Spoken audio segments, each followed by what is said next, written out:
Welcome to the channel. Today I'm going to play part 2 of the conclusion of Shrine World. We're going straight back to Shrine's capital's Basilica, where the Daughters of Charity make their last stand defending the faith switch against the servants of Slaanesh. If that's not to your liking, may I suggest, though not necessary, to watch part 1. The Daughters of Charity at the Basilica defend the faith switch, waiting for the return of the Sceptre of Correction from the arid lands. It is the Daughters of Charity's desire to use the sceptre to activate the faith switch to destroy the demons and traitors who surround them. Currently, the faith switch is inactive, giving the servants of Slaanesh an opportunity to destroy the switch discovered in the catacombs of the Basilica. The faith switch activates a beacon which harnesses the energies of collective worship. Scriptures written by Aurelian, his first name erased, describe the beacon's potential to radiate beams of holy light. He speculated that these beams had the potential to burn those who do not believe in the Emperor's divinity. Waiting the return of Canoness Superior Cleona's pilgrimage, the daughters defending the Basilica must repel the servants of Slaanesh, comprising of traitor Astartes of the Emperor's children and demons, long enough for the pilgrimage to find the sceptre and use it to activate the faith switch. In part 1 of the Split Battle report, Canoness Superior Cleona's pilgrimage retrieved the Sceptre of Correction from the arid lands just in time to thwart the efforts of the Emperor's children. The composer's failure was overshadowed by the pleasure the traitor Astartes experienced, murdering the Sisters of Correction, fanatically dedicated to the protection of the sceptre. Pissed off, Slaanesh screamed. Because their plans were threatened by failure in the arid lands, they hurled a broiling tendril of malefic warp energy, a physical manifestation of their anger and rage, shattering Shrine Capital's Basilica. Tectonic plates cracked and ruptured, causing lava to erupt, mortally wounding their servants and enemies embroiled in battle.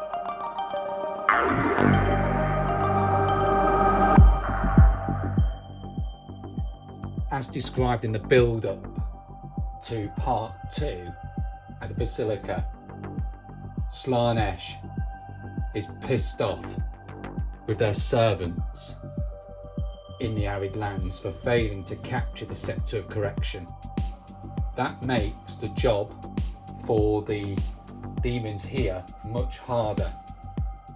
If they had captured the sceptre, then capturing the faith switch wouldn't matter, because the sceptre which activates the device would be destroyed. So these volcanic eruptions that you can see across the table are very much alive with Slaanesh's anger. On a roll of 6, every unit will receive D3 mortal wounds, friend or foe. The Battle Sisters Cannon Flamers. Ouch, with only 2 left. This could wipe out the squad.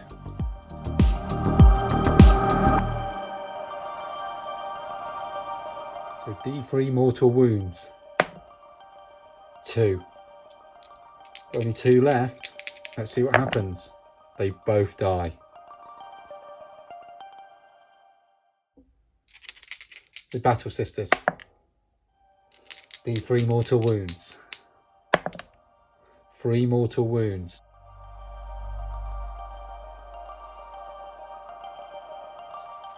How many will they shrug? 2 die.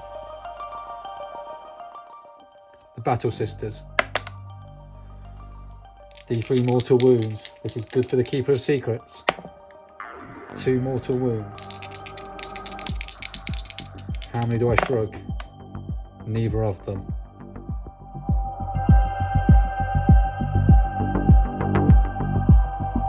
My narrative brain tells me that because the Keeper of Secrets is in combat with those sisters who have just taken 2 wounds from the lava, the Keeper of Secrets who regained D3 wounds at the end of combat from the Sinisterous Hand would automatically take damage too. So let's see. For 2 mortal wounds, that takes the Keeper of Secrets down to 6.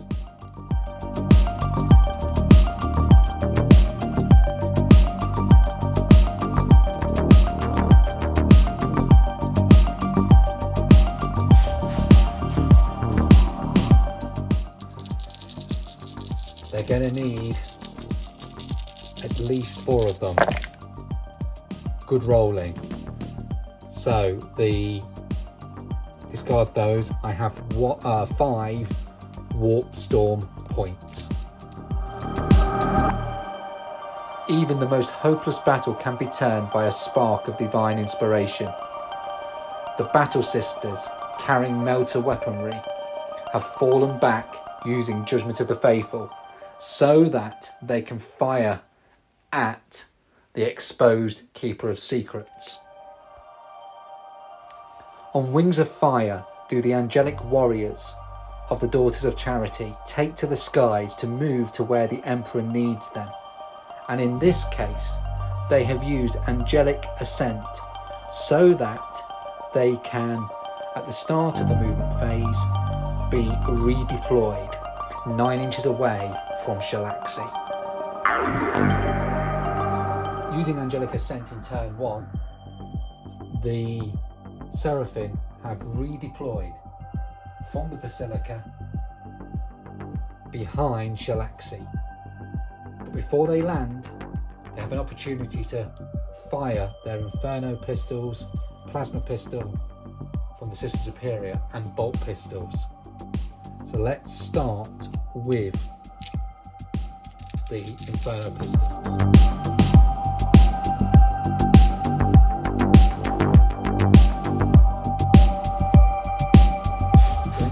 A holy dice to hit once. I need 3s to hit with the others. I'm going to re-roll this one to hit. So we've got 4 hits. We need 3s to wound. They all wound. Now, if we weren't fighting against demons, these 6s would be an additional AP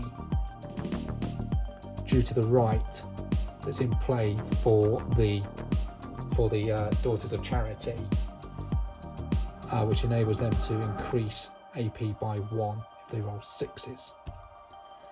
So Shalaxi needs 4s to save, and saves all of them. The Daughters of Charity are imbued with boundless font of vigour. Even with their dying act, the Daughters of Charity mete out the Emperor's judgment. The Daughters of Charity do not suffer the vile pleasures of Slaanesh. Seeing weak points in their enemies' invulnerable saves, the Daughters of Charity strike out to shatter it with contemptuous ease.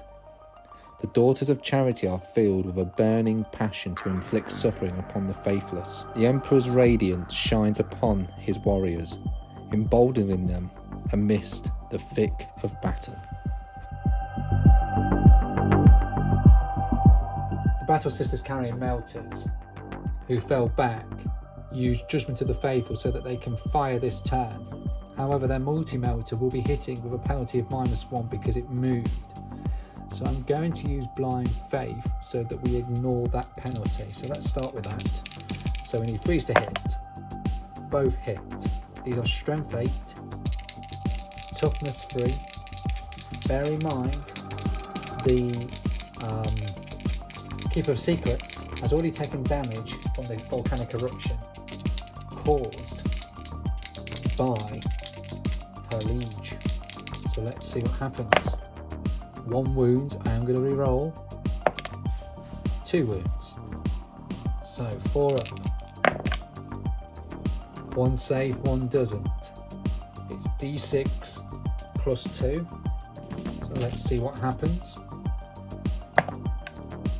So that's 6 wounds, killing the Keeper of Secrets.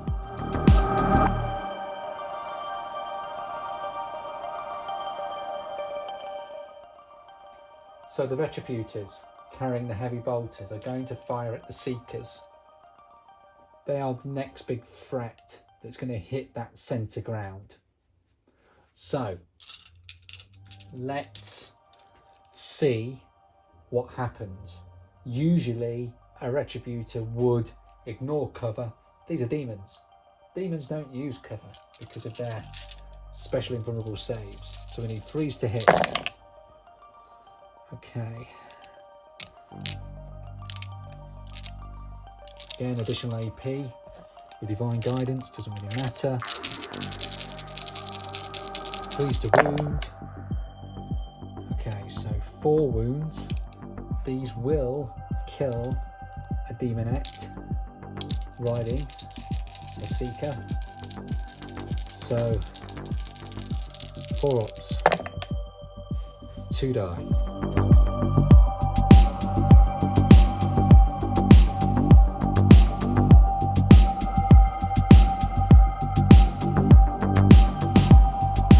Using an Amarium Cherub, one of the Retributors is going to fire again. So hits twice. Needs 3s to wound. Wounds once. 4 up. This will kill the Alurus, as she is the only one in range, and kills her. Ideally, I want the heavy flamers of the Penitent engines to destroy the remaining Demonettes, so that they can charge either into one of the Decimators or the Keeper of Secrets through the Warlord. Let's see what happens. 2d6, 8 shots. With that amount of hitting, I reckon this could do it. So these are Strength 6, need 2s. Yep, they all hit. Let's see how many. They are in combat, so would it be their combat save? Vehicles can fire. 7 5-ups to make. They are dead. Daughters, let us raise our song to the golden throne. 11th movement. We bless the demon as they burn. All exorcists, target the demon engines. Commence Ardagio and engage.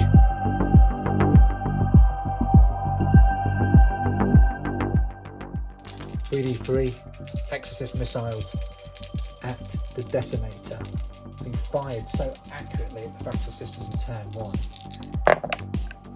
So we get 5 shots altogether. We need 3s to hit. We hit 4 times. These are strength 8, effectively a crack missile.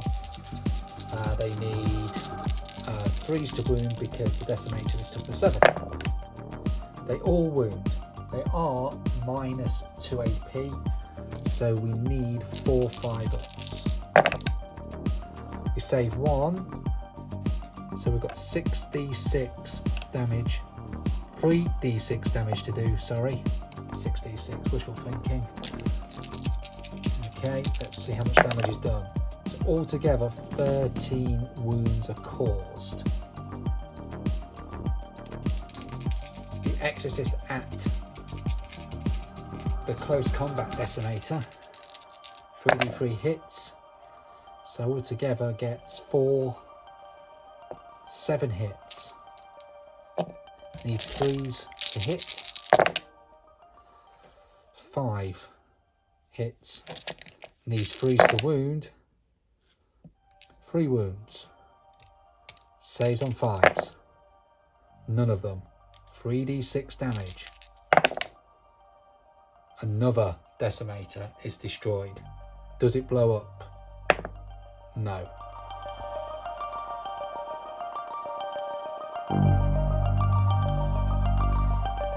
Using Devastating Refrain, the final Exorcist is going to fire at the Keeper of Secrets, like in the first turn of the battle.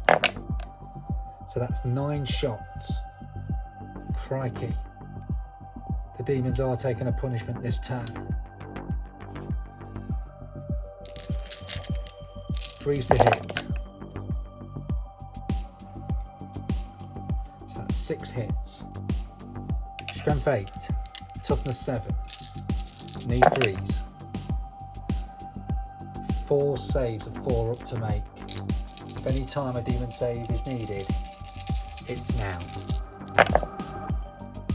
1 goes through. This is D6 for 3 damage. By my will I denied thee, by my heart I spurned thee, by my hand I have destroyed thee. Demons of excess, to the void I shall cast your blackened souls with the holy trinity of bolter, flamer and melter. You are purged, you are purged, you are purged. We now move on to the charge phase, where the Daughters of Charity hope to press their advantage. The daughters defending the battered Basilica felt as if a great weight of horror and doubt had settled on the injured Palatine. It was as if Sister Patricia had been stricken suddenly by anguish and by dread. Watching her shrink down, cowed by Slaanesh's rage, the daughter's own shattered state was no longer a comfort in prayer to the God Emperor's own suffering. With hope gone, they waited for their end. Then suddenly, the daughters felt it at last, beyond doubt, a change. Holy light was in their face. Something glimmered above them. She has risen.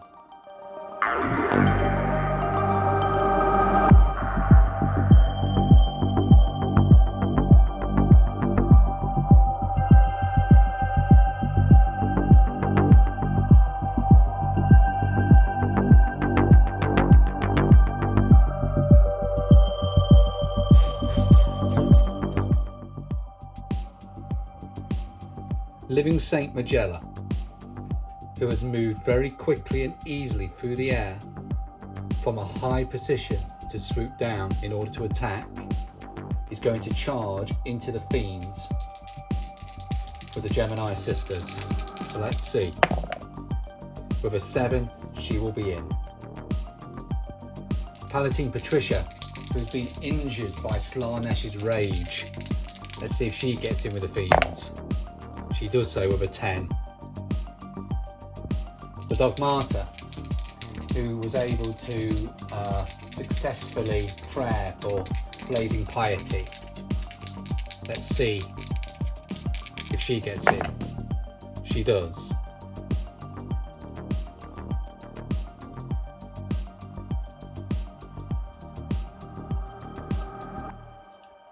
The penitent engines with cardinals strapped to them have so far killed 2 squads of demonettes, as well as a torment bringer, and they are now going to charge the Keeper of Secrets, who has been severely wounded by 2 lots of exorcist missiles from the first 2 turns. So let's see if they get into combat. So far, their path to redemption has been successful. They are in with a 10. Although risky, I want the Sororitas in combat with Shalaxi to pin them down. They do not make it with a 7.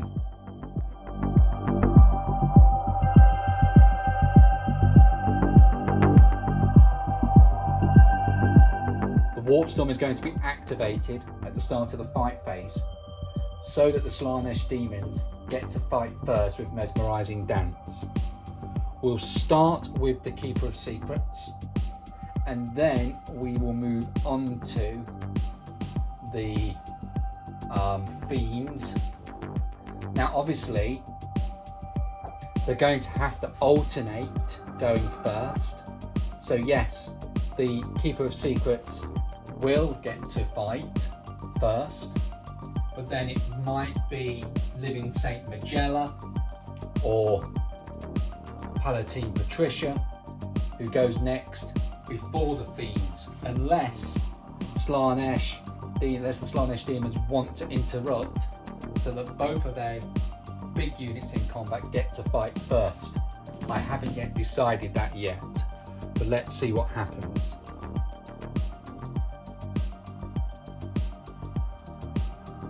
So the Keeper of Secrets is in its middle bracket with 7 wounds remaining. They get 5 attacks with their Soul Stealer sword, and every time they destroy a model, they receive 1 lost wound back to a maximum of 6. So this could be lucrative in a sense for the Keeper of Secrets to gain 2 wounds back this turn. And the 4 purple dice are the Malefic attacks with the Snapping Claws. The Soul Stealer sword is +2, so they're going to be strength 8. These are strength 6. They're going to need 3s to wound on both sets of dice, but we need 2s to hit first. So we miss with 2 of the claws. So 3s to wound. So they all wound except 1.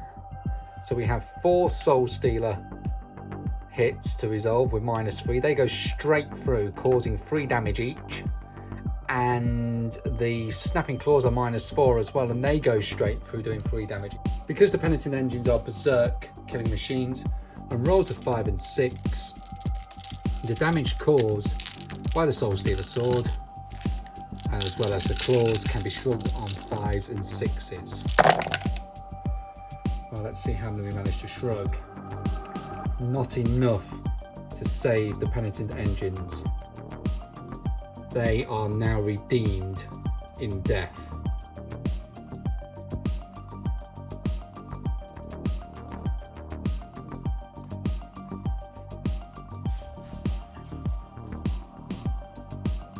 So I am going to have to pay to interrupt in combat, just to keep the fiends alive really.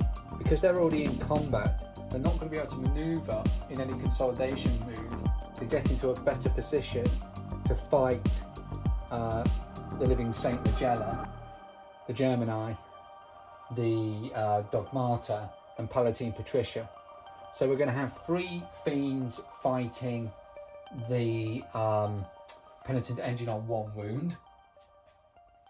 We're then going to have a single fiend fighting the Dogmata, a single fiend fighting the Living Saint, and 1 fiend fighting Palatine Patricia. So let's start with the fiends fighting the Penitent Engines so that they can push into the combat their king are in. 2 fiends first on the Penitent Engine, who only has 1 wound left. The purple dice are the barbed tails. They need 3s to hit. Let's remove those. Okay. I'll resolve the barbed tails first. Let's put these to one side. The barbed tails are the user, so we need 4s. None of those, that's a shame, could have killed that Penitent Engine outright. The claws, the dissecting claws, again need 4s. 2 have gone through. They are -2, so the Penitent Engine needs 6s to save, which the Cardinal strapped to that engine doesn't save. Because it's a berserker, a raging berserker machine, he gets to shrug the damage on 5s, but they're going to need to shrug all of them on 5 and 6s. Let's see what happens. Oh no, it doesn't matter, but I'll roll it again, that one. That Penitent Engine is gone. The Fiend against the Repentia Superior needs 3s to hit. Hits 4 times with its dissecting claws. These are strength 5 against toughness 3, so we need 3s to wound. I'm going to count that one. That one's a fail. So these are -2. Armour of Contempt makes them -1. So with the power armour we need 4s to save. We fail with 2, which kills the Superior Repentia. the Fiend fighting the Dogmata and Palatine Patricia can see that the Palatine is injured from Slaanesh's rage. So I'm going to target all the attacks on her. Freeze to hit. Again, the Barbed Claw doesn't hit. It is congested over there. Freeze to wound. They all wound. With the Palatine only having one wound left, she could die here. Power armor means these would be 5s. Arm of Contempt means they are 4s. She is dead. One Fiend fighting the Gemini Superior. So let's see. Need freeze to hit. Only 2 this time. Need freeze to wound. 1 wound. So -2. Arm of Contempt puts that down to -1. Let's see what happens. Save. The Fiend fighting the Living Saint. Hits 4 times. Again, need freeze to wound. Wounds with all of them. The attacks on the Living Saint must be allocated to the Gemini Superior. So these would be -2. They're going to be -1, so I need freeze. And this here would be -3, so it's going to need -2, so it's going to need 4. So let's do that one first. So one of the Gemini takes 2 wounds, 3 wounds, killing her, I believe. Yep. So that's one of the Gemini dead. And then the last Gemini, let's see if she's able to save these on freeze, which she does. So one of the Gemini are dead. In the charge phase, I had said that the Dogmata was successful with Refrain of Blazing Piety. However, what she prayed for was the Psalm of Righteous Smiting. That adds 1 to her attacks, so she gets an additional attack. But more significantly is the +1 strength.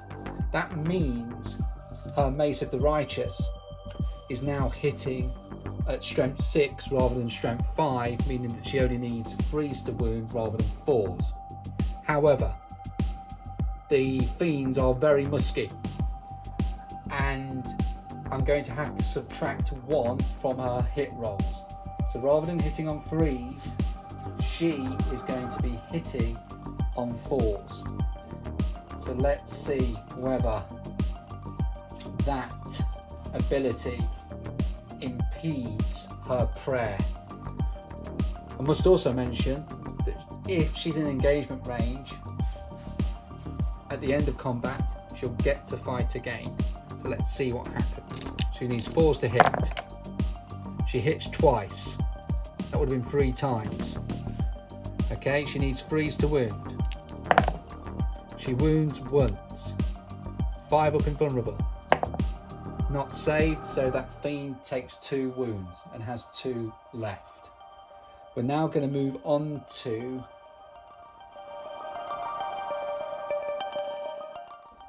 the surviving Gemini Superior with her power sword. Gets 3 attacks. Because of the musks, she is going to need 4s to hit. She hits twice. Now these are normally would be strength 3 +1 because of the power sword, so she's going to need 5s to wound. She wounds once at -3. It doesn't really matter, it's a demon. AP doesn't matter, so 5 up, saves.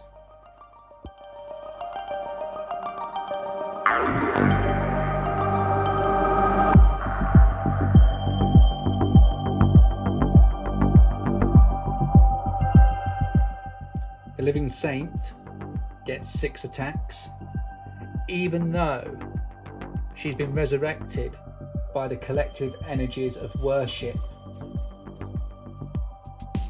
and suffering experienced by the Daughters of Charity.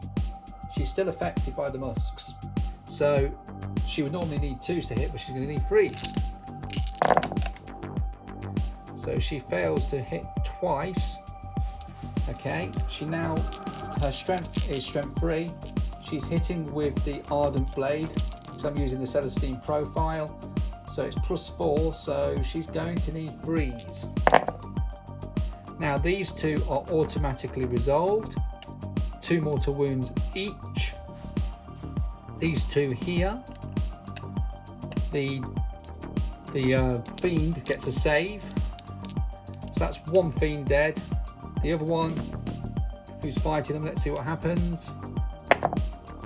Saves 1, takes 2 wounds. So that's another fiend dead who the Dogmata's fighting, because you can't allocate wounds to another model who's already wounded. Makes sense. So, invoking the strength of the God Emperor, divine power flows through the Dogmata as they carve apart the fiend in front of her. So she gets to fight again. So 4 attacks, she would have 3 attacks, gets 1 additional attack, +1 strength. That is significant, if you remember, because she's now wounding on freeze. However, they are smelly, the musks are affecting their vision, so the Daughters of Charity at -1 to hit, so we need force. She hits once after that long explanation. Okay, needs freeze to wound. She wounds. 5 up. Doesn't save, putting another fiend on half wounds. The board in the centre ground of the ruined Basilica isn't looking very healthy right now for the Daughters of Charity. They lost more combats than they won. Will we now be moving into turn 2 of the Demons? Will they be able to continue to press forward? I have a sneaky feeling they're going to rely more and more on the Emperor's children to cut a hole through the ranks of the Daughters of Charity, who are defending the faith switch in the ruined Basilica. Before we move on, it's really important to note that Canoness Superior Cleona is on her way right now to the Basilica to activate the faith switch. So it's of great importance that these remaining demons, who do not need to take morale checks because we're playing Last Stand, continue to move forward in hope that they can bring these stoic Daughters of Charity to their knees. I honestly thought after the shooting phase that the sisters had turned the battle around. I'm now not so sure. And we have a special guest arriving very soon. And with Shalaxi being a locus, meaning that any units which Deep Strike can focus on their location, it's going to be quite significant for them to keep moving forward and ignore the sororitas over here. Let's see what happens next.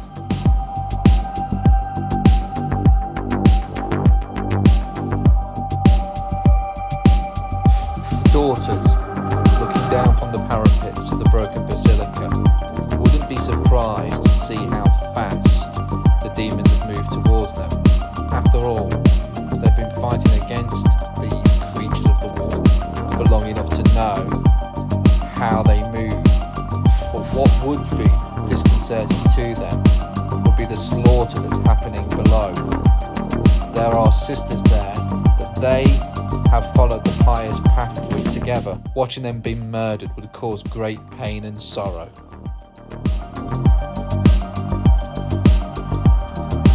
Slaanesh demons have moved with ease across the battlefield.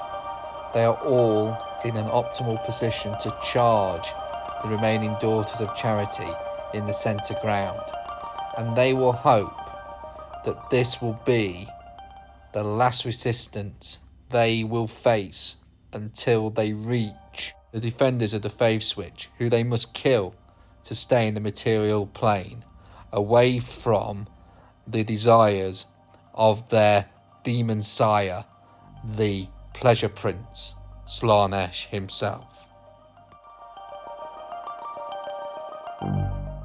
The greater demons need to remove the Daughters of Charity who are in their way, so that they can charge into the defences of the Basilica. So, Shalaxi is going to cast Smite on the Repentia Superior. She only has one wound left, so let's see what happens.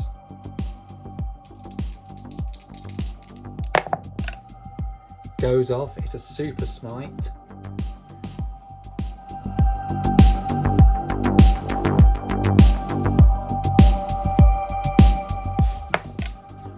For 5 mortal wounds. So how many does she shrug? My apologies, she took 1 wound from combat last turn. So she needs 5s. She shrugs. Whoa. Shrugs 4 of them, meaning the Exalted Keeper of Secrets and Warlord is going to cast Cacophonic Choir onto the daughters in front of her, them even. Goes off. I roll 3d6, add the total up, and if it exceeds their leadership of 8, they take some mortal wounds. So 14, so 6 mortal wounds have been taken.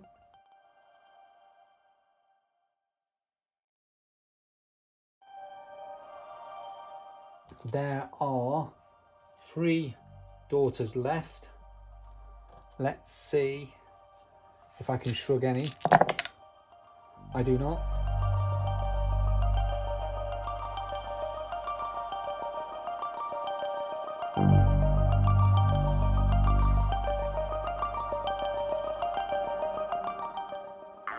The soul burners carried by the decimator are going to fire into the sororitas. So let's see what happens. We get, in the first salvo, we get 6 shots. Second, 4, 6 again, so 12 shots.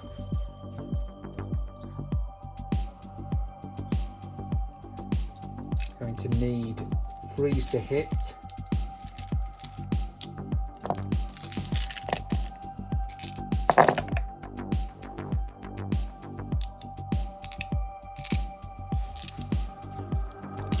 So 5 hits.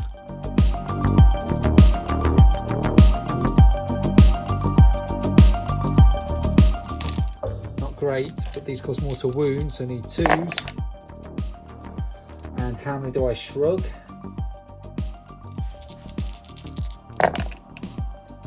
2. So 3 are dead. A Blastmaster on a varied frequency because they've moved and advanced.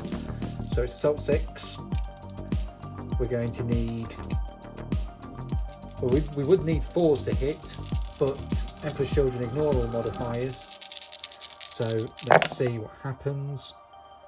We hit 3 times. Extra hit because of the wanton we are in. So 5 hits. Strength 5, toughness 3, need 3s. So we've done 3 wounds. These are -2. Armour of Contempt means they're -1. So we've got 3 saves of 4 up. So another 2 die. That's half the unit.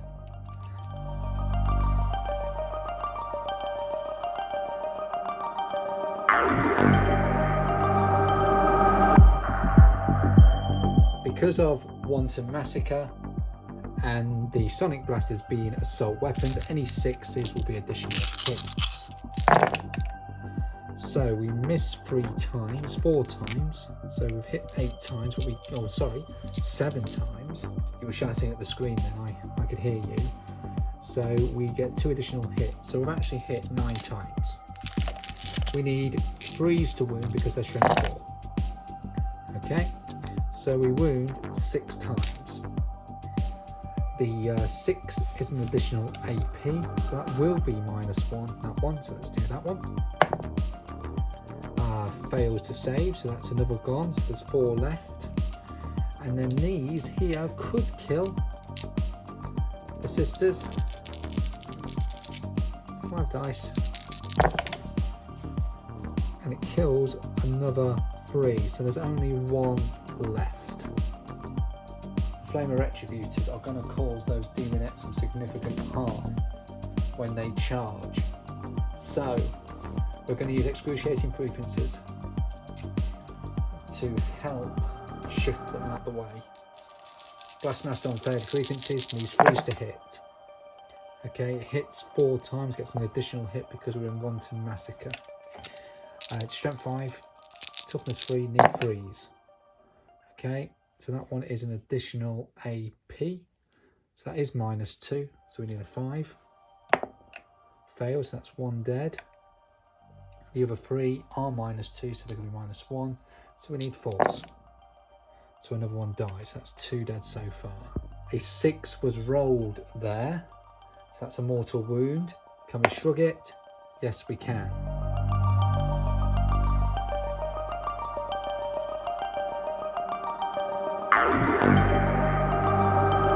Now that they've been hit by the Blastmaster, it means those flamers can no longer overwatch, saving demonettes, but they might be dead. Let's see what happens with the sonic blasters. So we need 3s to hit. Again, we're in we're in one of the Wantons. Wanton Murder, I think. So that gives assault weapons an additional hit. There we are, it's been a busy week. So we now need 3s to wound. Ouch, ouch, ouch, blimey. In fact, blimey 4 times. Because not only are they additional AP, making them -1, they cause 4 mortal wounds. These ones here are 4 standard saves. So let's see if we shrug the mortal wounds, because that could be enough to take out the squad. We don't, they are dead. Blimey times 4. The Emperor's Children's firepower has weakened the flanks of the Daughters of Charity's defence, limiting their ability to overwatch with their Ministorum Flamers and Ministorum Heavy Flamers. Hopefully, this should maximise the demon's ability to cause a significant amount of damage to break through the first line of defenders. So the demonettes into the Battle Sisters need a 10. I'm going to re-roll the dice. They are in.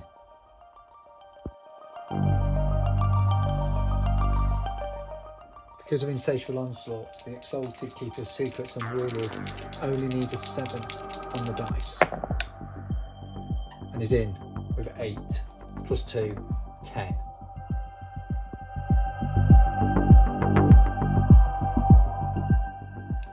Need a 10 on the dice for Shalaxi. Shalaxi is in. Yay! And for the sisters, crikey.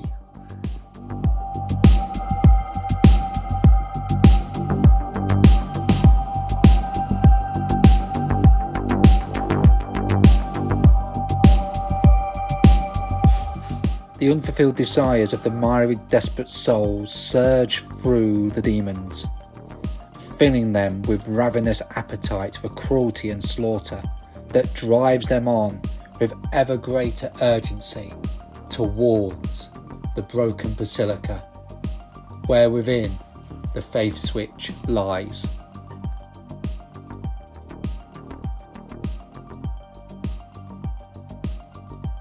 So we're going to enter the combat phase with the demons hitting the broken Basilica lines.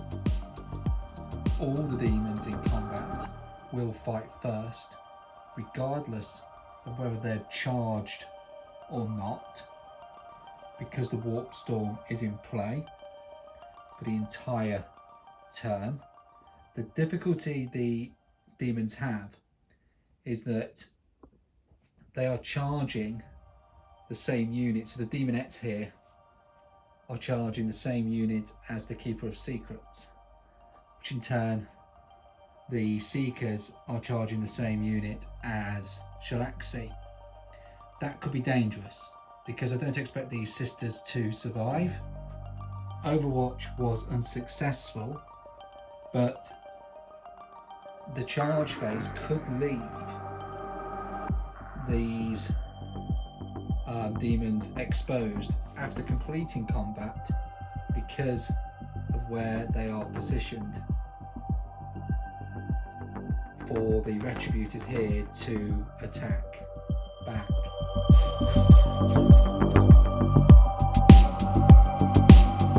So starting with the demonettes fighting the Battle Sisters, who have been depleted by the sonic weaponry of the Emperor's Children. They get 31 attacks. On rolls of 6 to wound, they get an additional AP using Razor Sharp Caress. And the reason why I'm using that is to counter Armour of Contempt. Got to hit first though, so let's see what happens. So I need 3s to hit.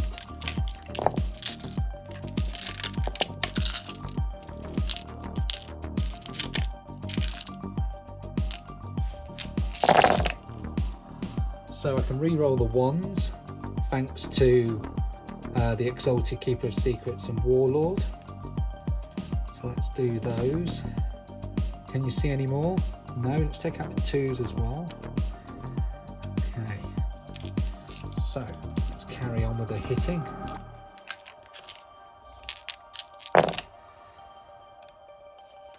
So in total we have hit 25 times.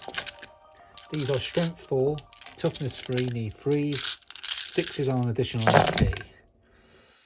So these ones here are going to be -2. The ones, let's call these out. If you see any, shout them out to me. Always handy. Thank you. I think there's been a couple of times when I've missed one. Mistakes will be made, of course. So the rest of these are all -1. So that's 10, 12, 14 at -1 and 3 at -2. So I'll do the 3 at -2. That's because I can get those dice to hand quickly. The others I will have to stop the camera and get the dice. So let's see how many die here. So these need 5s. So 2 are dead already.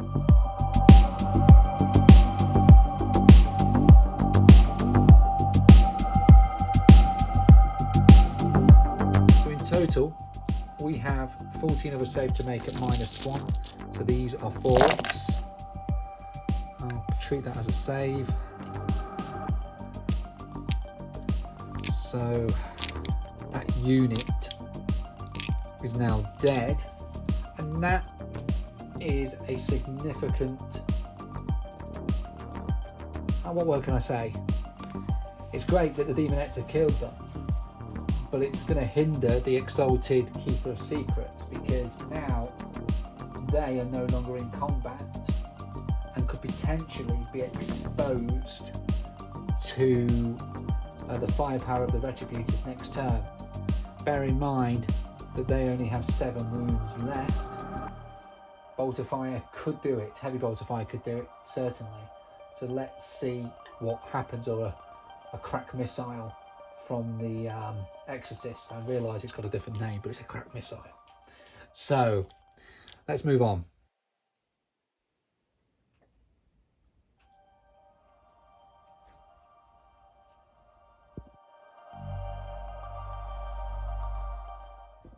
I realised there, when fighting with the Demonettes, I reduced their attack profile by 1 for the Alorus and 1 for the Demonettes.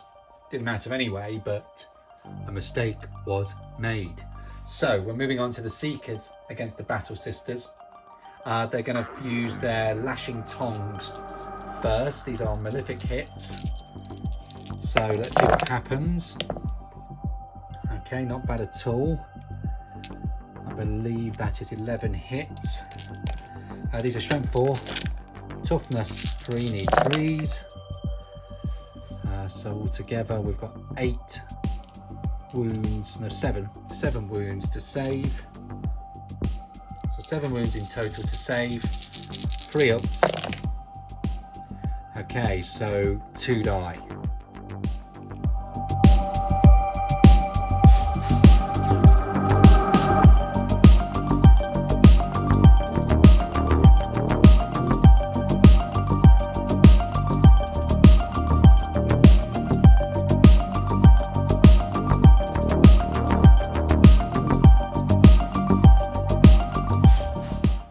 So the Seekers with their claws, we've got 28 attacks against the remaining 8 Battle Sisters. Need 3s to hit. Ooh.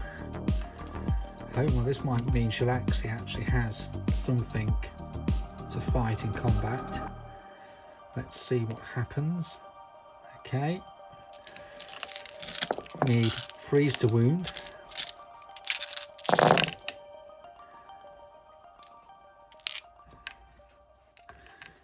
Don't you wish for the old rules with the claws? Anyway, okay, so we've got in total 12 wounds to save at -2, -1. 12 4-ups. So we lose, that's not bad at all.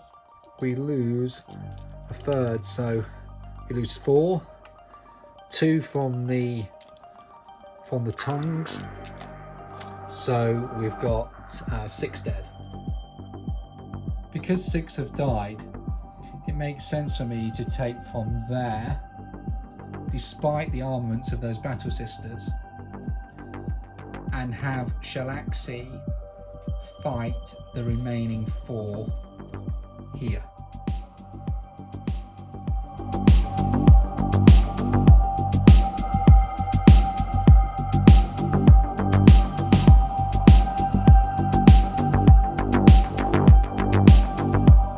Snapping claws.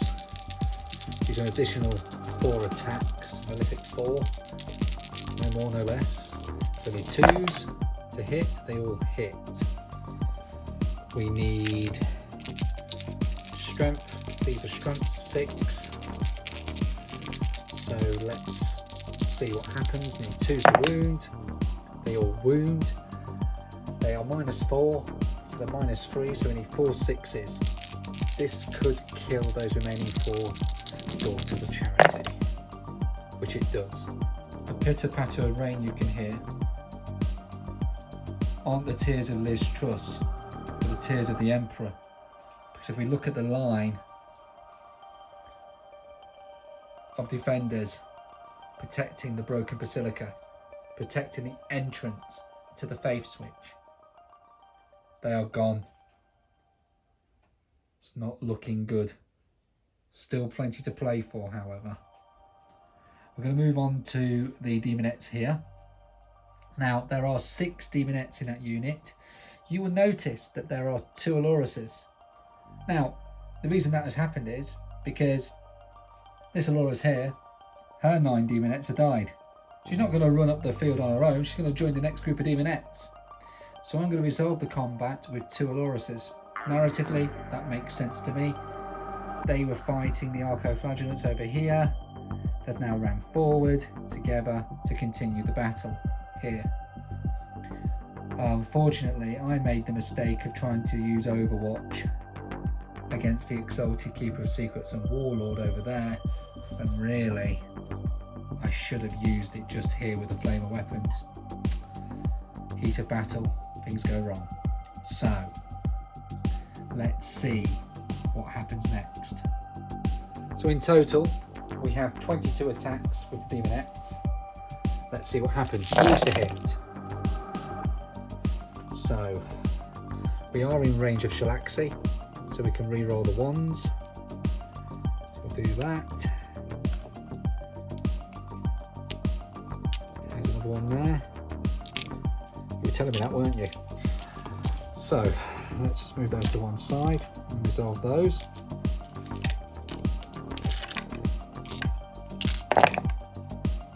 Okay.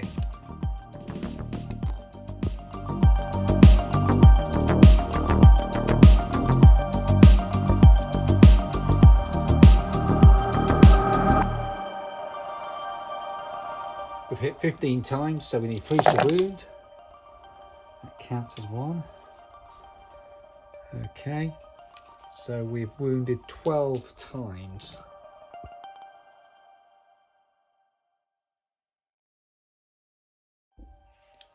Twelve 4-ups to make. Again, not bad at all. So only 4 die.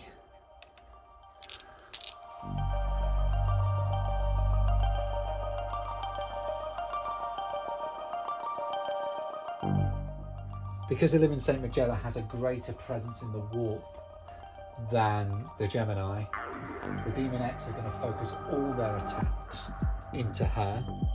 So they get 17 attacks altogether. They need freeze to hit.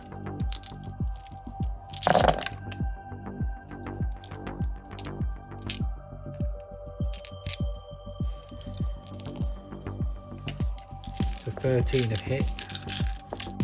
They're strength 4, toughness 3. Living Saint, toughness 3, crikey. So we're going to need freeze to wound. Okay. So in total we have 9 to save. These are -2, -1 because of Armour of Contempt. So we are going to need 9 3-ups.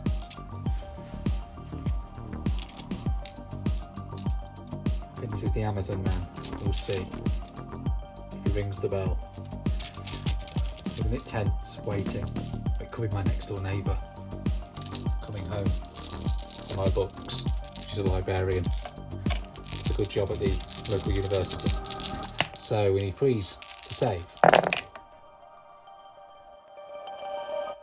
So the Living Saint Magella is going to interrupt the flow of combat so that she can hit the fiends first before they hit her. They discrete musks from their paws, so she is at -1 to hit. So she needs freeze. She hits 5 times. Because she's had an unmodified hit roll of 6, that causes 2 mortal wounds to one of the fiends, so I now need to discard that dice. I have 4 left to resolve. So she needs 5s to wound because she's hitting at strength 4, but they are toughness 5. So 3 wounds. My apologies, they are toughness 4, so 4s would have been 2 wounds, so that one is still discarded. Mistakes will be made. These cause 2 damage each. In fact, no, it's +4.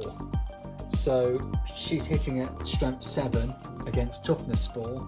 So actually, big mistake's been made because that 3 is a hit. My apologies. There we are. So now we need 5 up demon saves. So we saved 2. So one of the attacks that went through kills one of the fiends, and another one's on half wounds. It's definitely my next door neighbour. I heard her gate. So, that's not her walk. Her gate opening.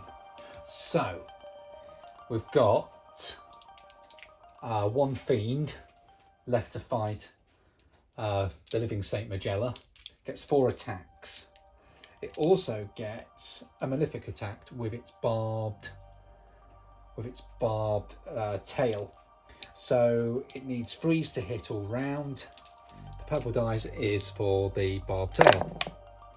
Okay, so we've got 2 dissecting claws which have hit. These are strength 5, and the barbed tail is strength 4. So the barbed tail first, 3 to wound. Whoops, let's use the right dice. Let's keep the theme going, Gary. Wounds. These are just a straight armour save with the barbed tail, I believe. Nope, -3. Crikey, -2. So that is going to be a 4 up. This could cause 3 damage and kill her. For me. Here we go. No, she saved. And then finally we've got the claws, which are at strength 5. So we need freeze to wound, both wound. These are -1, so freeze would be -2, but armor contempt. That one goes through and causes 2.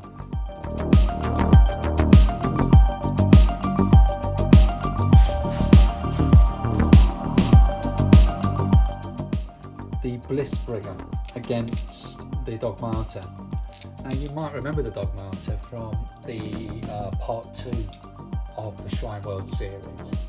She then was a Sister Superior who managed to hold off a Keeper of Secrets. She died eventually, or was severely wounded, but she's here today, and she can play a very significant role in this battle because she will be fighting next. And because of the prayer that's in play for her, she will get the opportunity to fight twice as long as she's in engagement range. So I really need her to stay alive right now.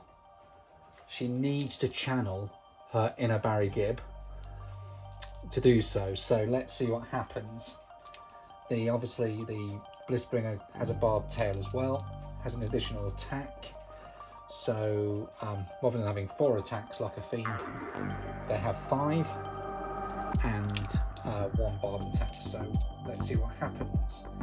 So need freeze to hit. She's going to stay alive.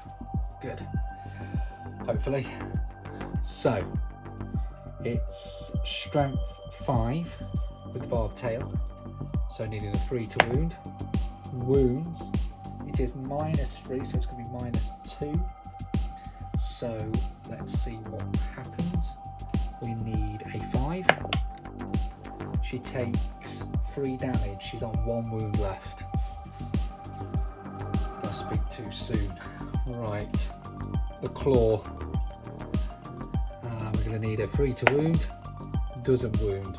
So she's on 1 wound left, and she'll have an opportunity to hit back. Because of Psalm of the Righteous Smiting, the Dogmata gets an additional attack.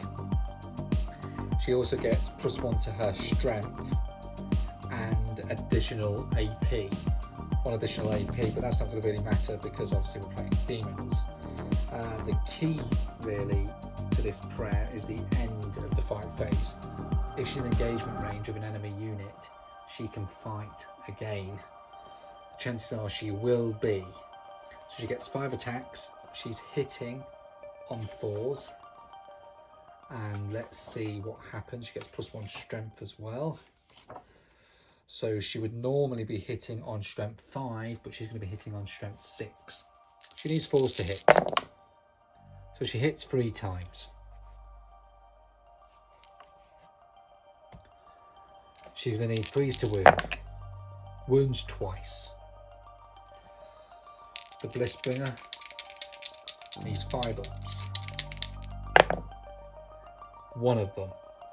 So she's on 2 wounds left. Because we're at the end of the fight phase, we do it again. So she hits twice this time. She needs freeze to wound. Wounds once. This could kill the Blitzbringer. And does.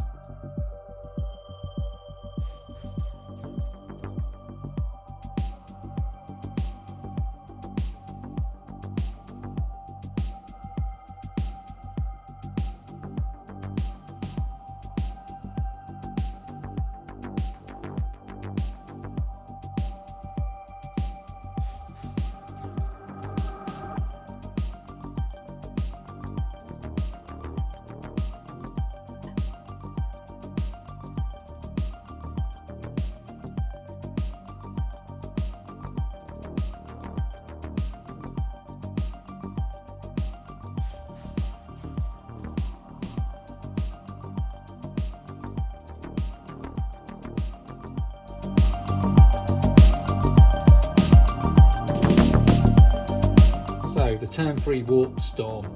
Roll 8 dice to represent the 8 points on the Chaos Star, like that. Up there. Chap who makes these does a really brilliant job for me. I've got a couple more to put up. One for my Alpha Legion, for Horus Heresy, one for the Emperor's Children, and I've got the Sisters of Battle one to put up as well. But they do look brilliant, so check him out in the link below. So let's carry on. So 8 dice, we need 4s.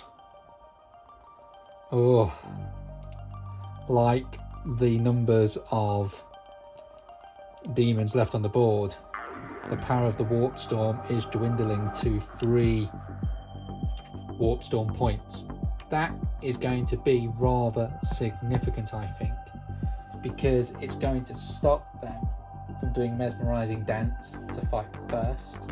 Lightning Speed could be in play. That might be handy if the Demonettes can survive. The difficulty is it's going to be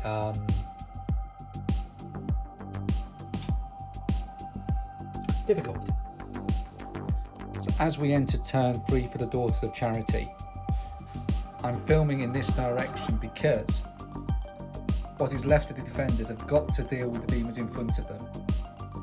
So the line of fire is going to be in this direction this turn to remove those greater demons and smaller demonettes, and to ignore the Astartes who will hit them next turn.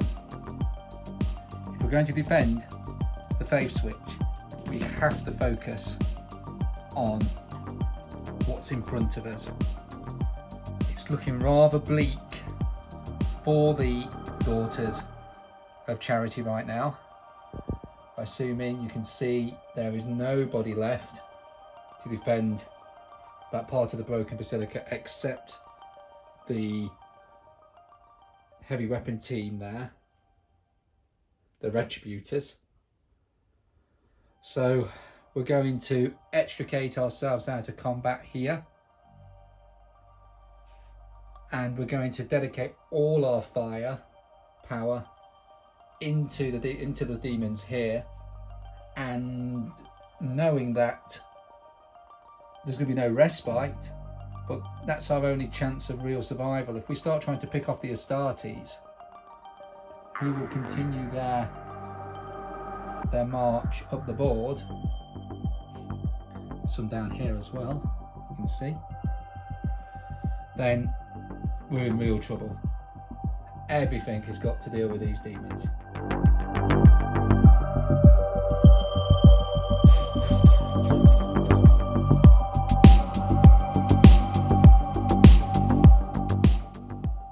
The Daughters of Charity's holy dice this game have largely been ineffective, but we can remain hopeful. I suppose I could have used these dice to bring back Palatine Patricia using a stratagem. However, narratively that doesn't make sense to do so, so I didn't. So here we are. What do I get? I get another 3. Could be handy for shooting, I suppose. So We're going to use some prayers first in the command phase.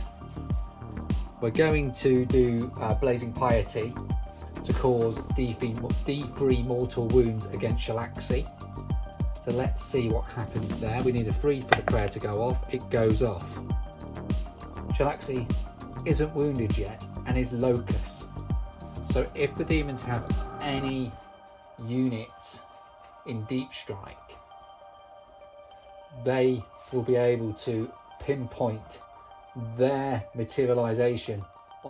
So we're going to use Judgment of the Faithful to extricate these Battle Sisters out of combat so that they can use their flamer weapons to remove the remaining demonettes off the board. This melter unit of Battle Sisters are going to sweep round and try and concentrate all their fire at Shalaxi. Up here in the parapets, which you haven't seen yet in this battle, or another squad of Retributors who will fire their melter weapons into her too. Over here we're a bit short on the ground in terms of firepower, and that's where the 2 exorcists will play a key part in this battle again and try and remove as many of those demons as they can.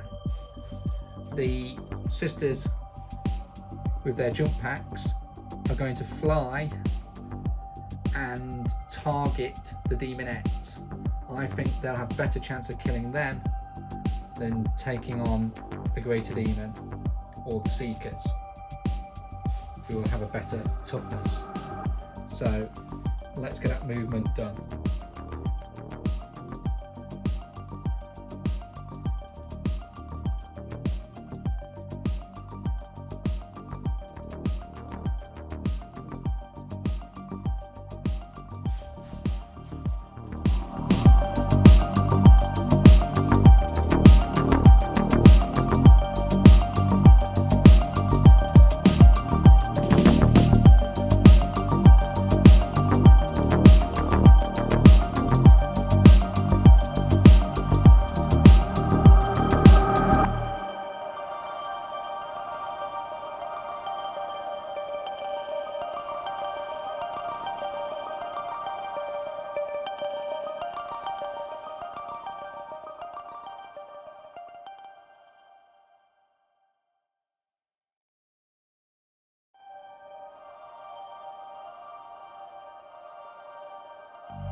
So the Melter Sisters into Shalaxi, we've got 2 Melter guns, so we need 3s to hit.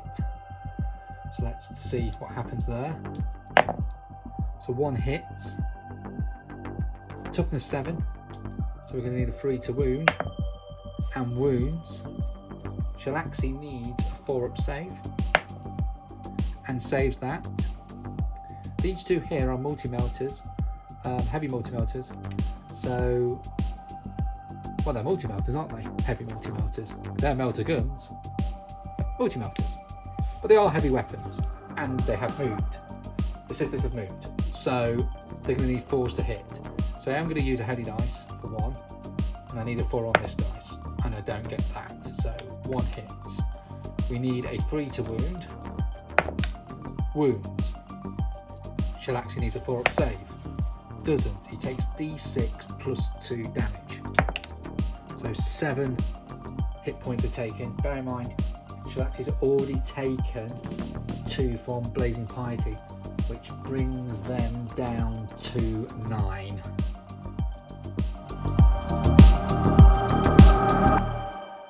So the Retributors carrying the multi-melters, I've decided to split fire. So 2 of the multi-melters are going to fire at Shalaxi, who has 11 wounds left.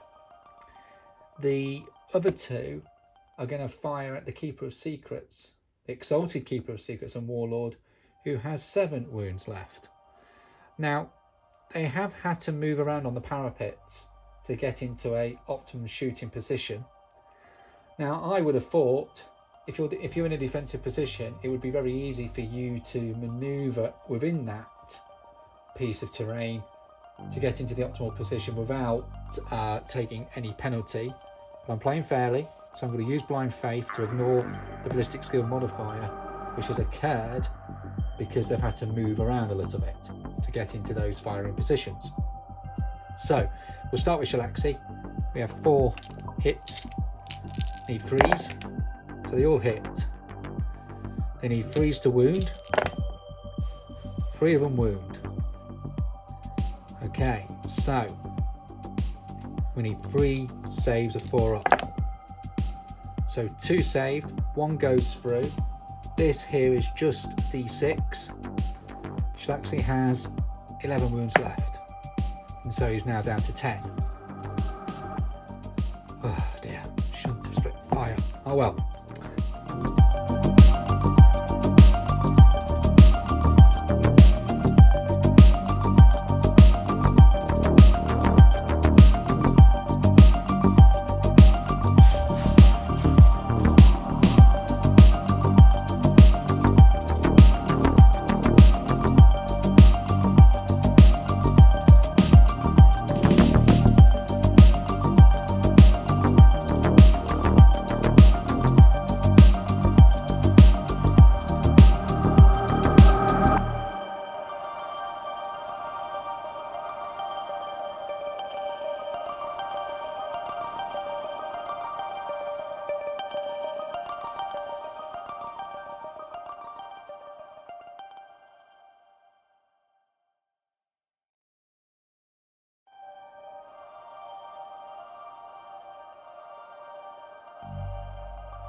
It seems correct to do so. The Armorium Cherub is going to allow one of the melters to fire again at Shalaxi.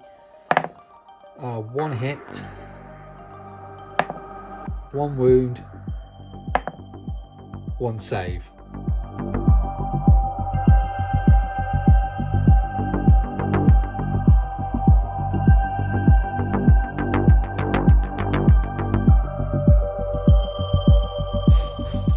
So the Exorcists are going to really focus their fire, 1 at Shalaxi and 1 at the Keeper of Secrets. We'll start with Shalaxi, so 3d3, 1, 3, 5, 3s to hit,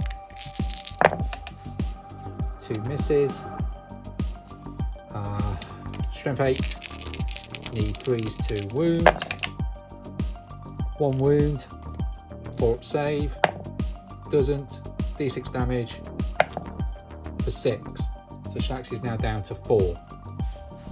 The Heavy Bolter is going to have a go on the Exorcist. So we need 3s, 2 hits, 5s to wound, 1 wound, doesn't save, takes a further 2 damage, is down to 2. So both Keeper of Secrets, Shalaxi and the Exalted Keeper of Secrets and Warlord, are down to 2 wounds left.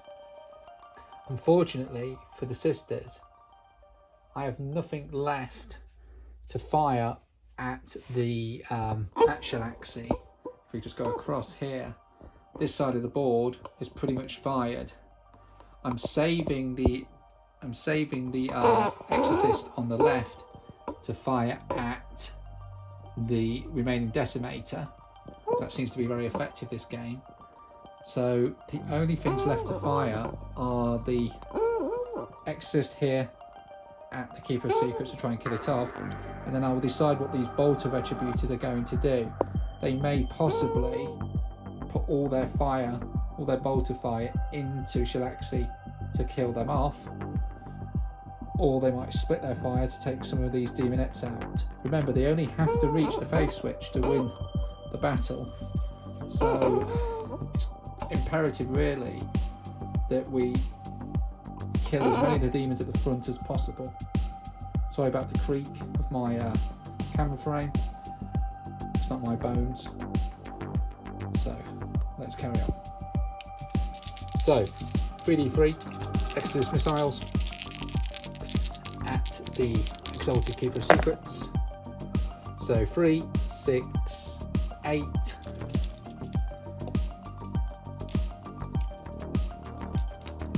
Okay. So 3's to hit.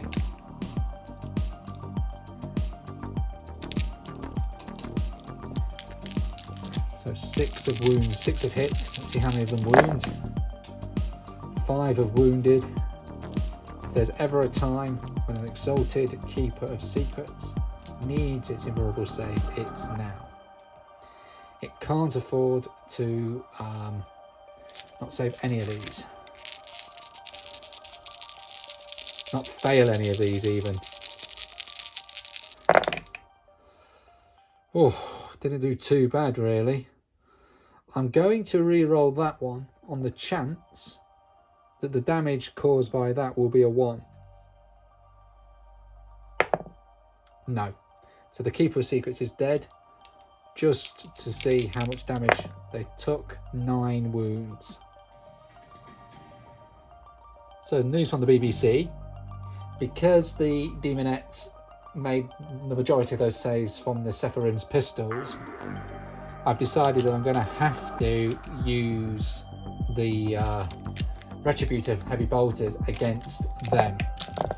So we've got 12 Heavy Bolter shots. Let's see what happens. 3's to hit. Okay, so 9 of hit. How many wounds? 3's to wound. Okay, so 6 wounds. Again, it's just about wounding demons. AP has no bearing. Love it. So, are you ready to roll?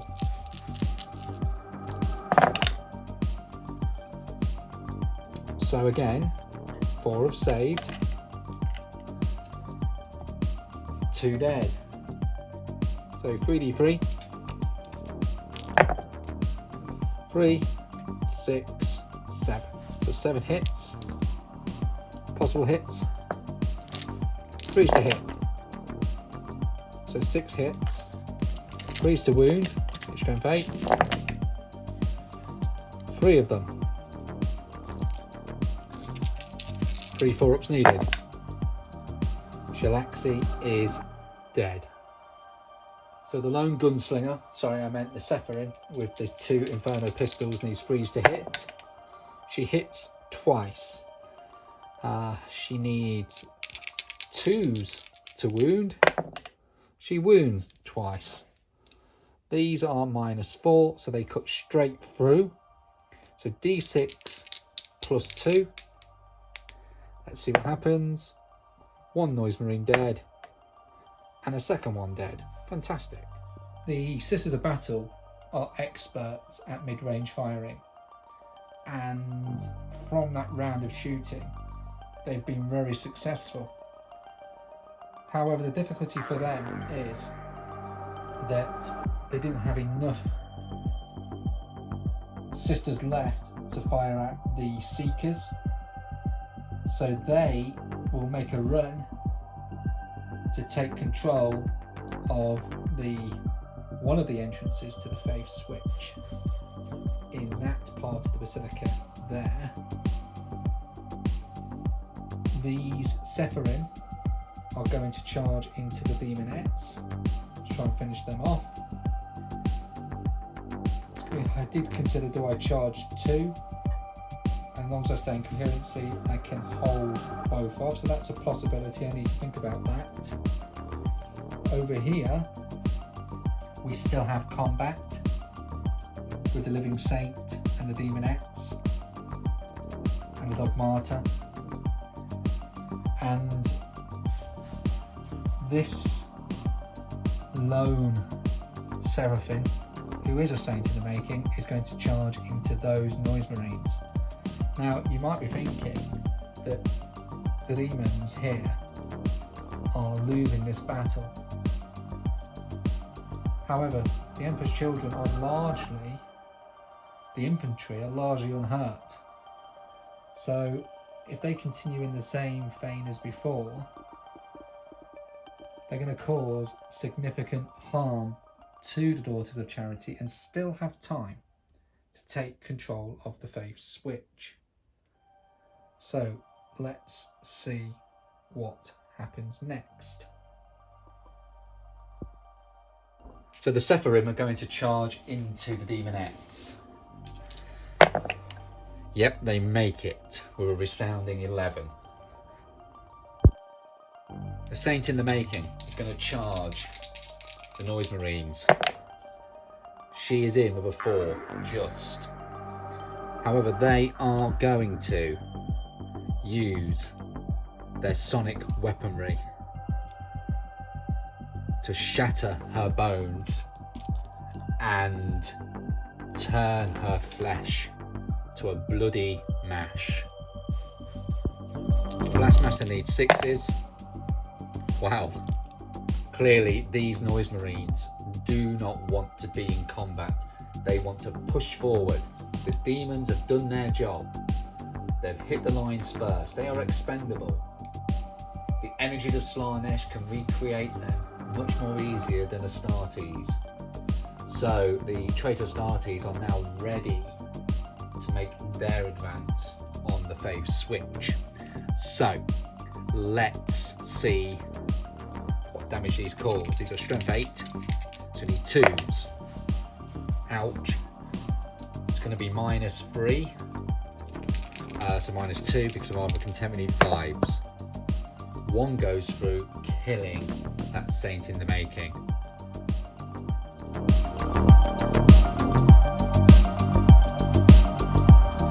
So the Sephirim get 27 attacks with the Power Swords. They need 3s to hit. Let's remove the 1s and the 2s, like so. They are strength 4, so they're going to need 3s to wound.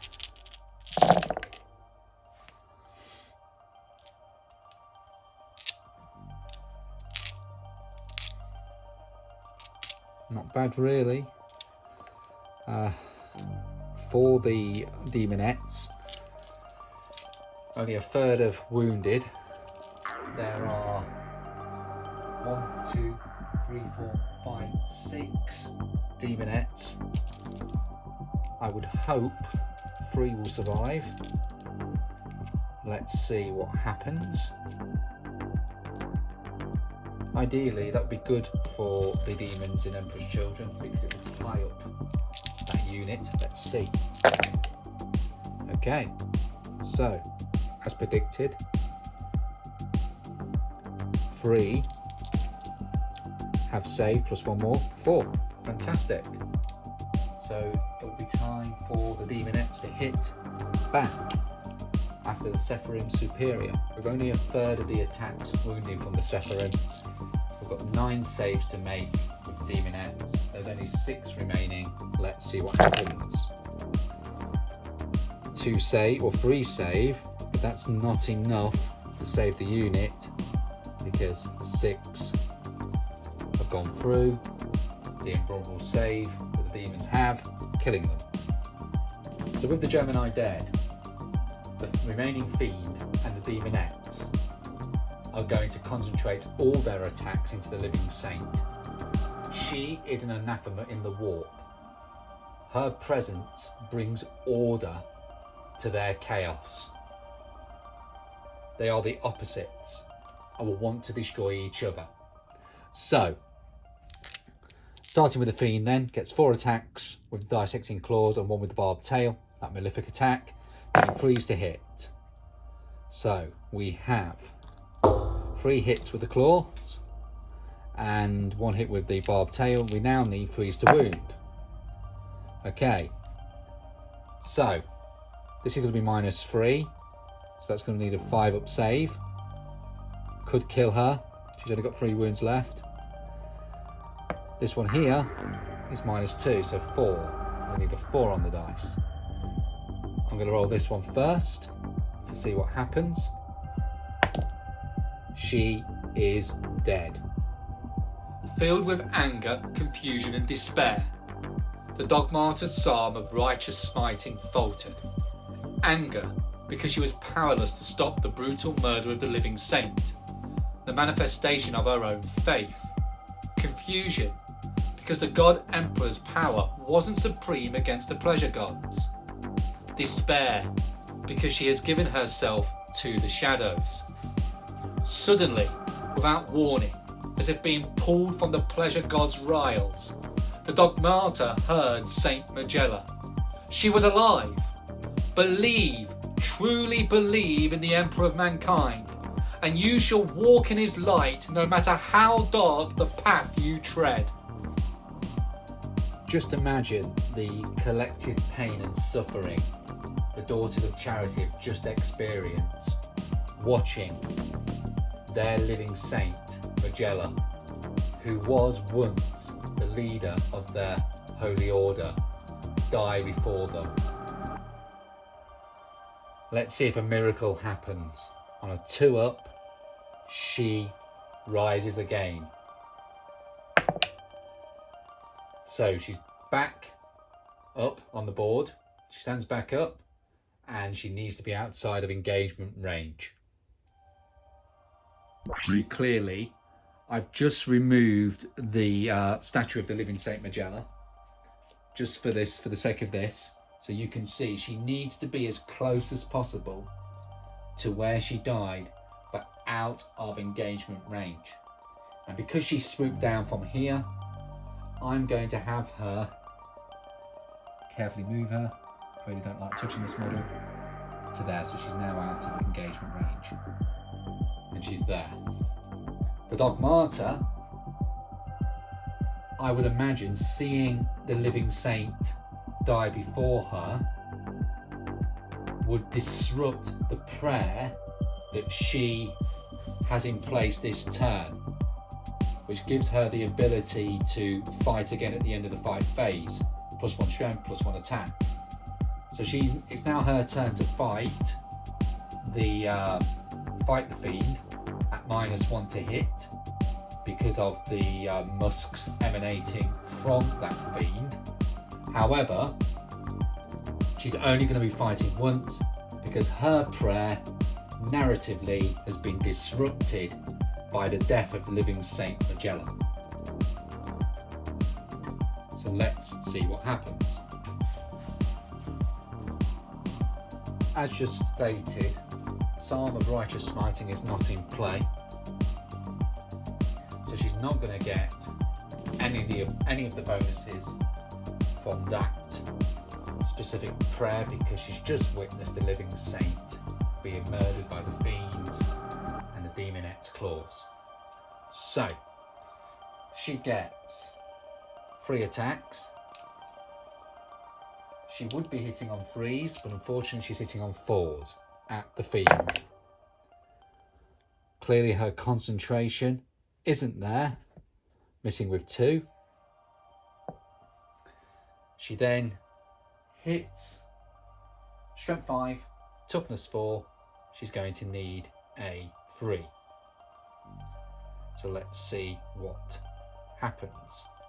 In fact, I believe, my memory's not serving me well, I believe a fiend actually is toughness 5. I'm just going to check.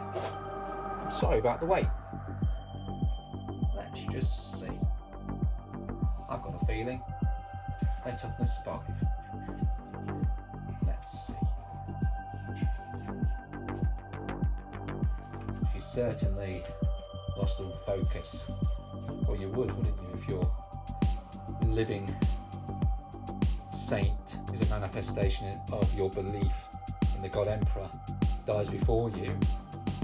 That would be the equivalent of Rogel Dawn finding his father's body crippled on the floor after Horus's betrayal. So let's see. Nope, their strength 5, their toughness 4. So she's going to do freeze to wound. She wounds. 5 up save. Doesn't save. I believe that fiend has already taken some damage. This could kill her. I haven't got my battle scribe up at the moment. I'm just using the books. Been a bit old school. This is an old school battle, so why not? So let's just see. I just wish they put character models all together sometimes. It makes it a bit easier. I realise she's an elite. But if they put them together, it's a bit easy to scan through. But I love you all the same, GW. So, okay. So it's 2 damage. Yes, that kills the fiend. So, again, she has just watched the living saint die. She has lost concentration, failed to hit twice, reminding herself of her litanies, and managed to strike the fiend once and kill them. That removes the unit of fiends, and she will go towards the demonettes and attack them in combat so that she can fight them next turn.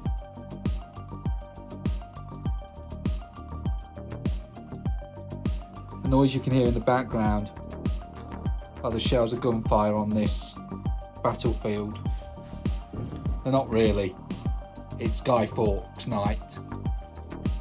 Rather thematic all the same. So, as you can see, we've got the Emperor's Children left on the battlefield. They are going to attempt to break into the Basilica this turn, destroying the remaining sisters that are left. We have 1 Battle Sister squad containing melter weapons, and we have 1 in the wooded area, which you can just see there, who torched the demonettes with their flamer weapons. So we're going to move as quickly as possible to break into the Basilica and take control of the faith switch. The Sephirim are too much of a temptation for the Seekers, who will turn and charge them. They are primal beings driven by emotion, so they are going to charge into those and enjoy the pleasure of the kill. That will leave these Noise Marines to advance up the board with an advance of 12, because they will be using a stratagem to do so, to use their assault weapons to try and thin their lines, and eventually they will, I hope, make their way into the Basilica here.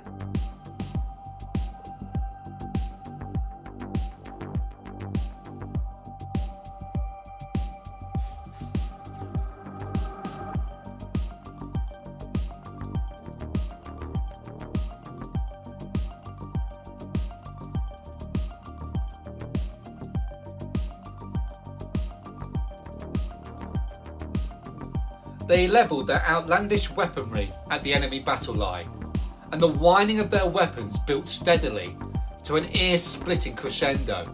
A second later, a wave of sonic energy ripped through the Daughters of Charity, splitting their armour and bursting organs. Those that still lived fell to the dirt, whacked with brain-damaged spasms. So the Noise Marines, honouring the Prince, have advanced 12. They're going to use their assault weapons against the Sephirim to thin their numbers. Now the Sephirim get +1 to their Shield of Faith rolls, so they will have a 5 up invulnerable save. But with Armour of Contempt, I don't think that's going to come into play, but it's worth noting.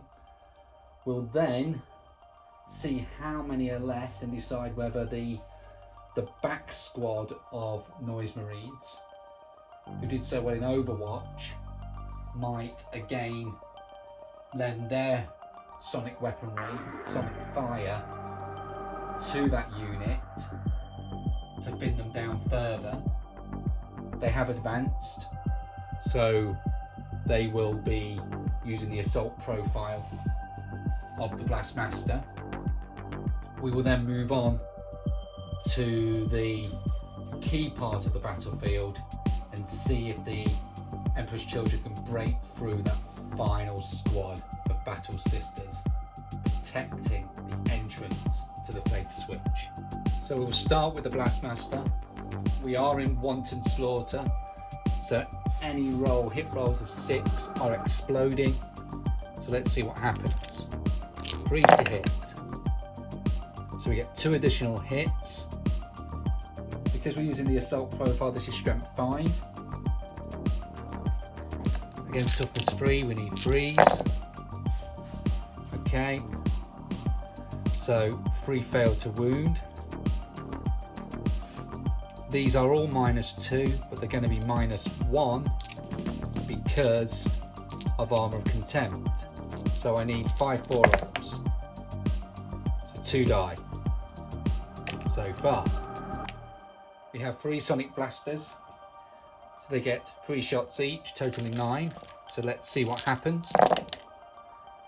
Okay, so I miss with 4, but I get 3 back because of exploding 6s with Wanton Slaughter. These are strength 4, so I need 3s to wound. So we wound 6 times. They are AP -1, Armour of Contempt, standard armour saves. Let's see what happens. And I lose 1 more. So far the Sephirin have lost 3. We have a Doom Siren as well from the Noise Marine Champion. We call him a Sergeant. Gone are the days when you say a Chaos Space Marine Sergeant. So he gets 6, Assault D6, sorry. So that right, so that's okay. Assault 5, got 5 in my hand, lucky me. These need 3s to hit. Okay, well 3 of them don't, but I get 2 there. Back because of Wanton Slaughter. 3s to wound. Okay, so there are 3 that are wounded. These are -3, they're going to be -2, so we're going to need 5 on the dice. Okay, so another one is dead. So 4 have been killed by that unit. Because it wasn't as effective as I'd hoped, only killing 4, there are 6 left. I'm going to fire with the back squad of Noise Marines. So we need 3s to hit with the Blastmaster. Again, good hitting. 2 exploding 6s. We're going to need 3s to wound. Strength 5. Okay. Not so good, only 3 of them. These would be -2, but they're going to be -1. So 4s. Another one dies. So the squad of Sephirin are now down to 50%. We're going to have the 2 Sonic Blasters. Okay, no exploding 6s this time. 3s to wound. Only 1 wound. Oh, dear. Okay, does it kill? Yes, it does. Fantastic. So the unit of Noise Marines in the trenches who haven't moved, they're going to fire at the Battle Sisters who torch the Demonettes in their turn. I'm going to use the Sonic Blasters heavy profile because I'm going to bank on the better AP to kill as many as possible. Any wounds to 6 will be a mortal wound as well. And remember, the Daughters of Charity are a sect of the Valious Heart, so they can shrug that on a 5 up. But let's see what happens. The only downside is because of wanton slaughter, I won't be able to have any exploding 6s, but that's fine. So I need 3s to hit. Okay, it's the heavy profile, the assault profile. 2s to wound. Oh dear, only 1 wound. Now these would be minus 3, minus 2, 5. So 1 dies. That backfired. Now we've got the sonic blasters, 3 of them in total. Oops daisy. Oops daisy again, I'm not Hugh Grant. Right, here we go. Okay, let's move it out of the way. So we get 2 exploding 6s, let's take those out. Put the 2 exploding 6s in. 3s to wound. That's a decent roll. 3 mortal wounds there as well. So we've got 7 saves, 7 power armor saves with no AP because of Armor of Contempt. Needing 3s. Well, they make all of those. Crikey. And let's see if they shrug. They don't, so a further 3 are dead. So 4 in total. I'm just going to put that on my die so I can remember. Then we've got the Doom Siren. I always imagine that being a Led Zeppelin song. Anyway, let's carry on. D6, so 5. 3s to hit. Great. 2 exploding 6s. Oh, see, it's a Doom Siren, you get the idea. So, I couldn't remember the name of the song, so I figured, well, I'm just going to have to do it. So, we get, in total, we've got 7 hits. We need 3s to wound. Okay. 2 6s, so there's mortal wounds there as well.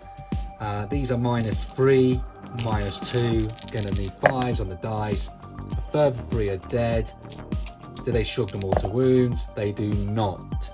So that in total is 9 wounds, killing that unit. Good shooting, Noise Marines. So the Chosen, we're going to charge that Melter squad of Battle Sisters, protecting the entrance to the broken Basilica.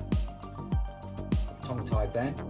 Are going to fire their pistols with wanton slaughter, so there'll be exploding 6s. Plasma pistol, but not supercharging, there's no need. The AP doesn't change, I don't need the additional strength against Battle Sisters. So we need 3s to hit. Okay, we get an exploding 6 with the pistol, so that's 2 hits, that's handy. Really, really good shooting there by the champion. Okay. So we need 3s to wound here, 2s on the purple. Well, that's typical, isn't it? I will re-roll that. Yep, fantastic. So that's an additional AP. So let's, because of the precision of the Emperor's Children. So 2 standard saves, 2 die. Oh crikey.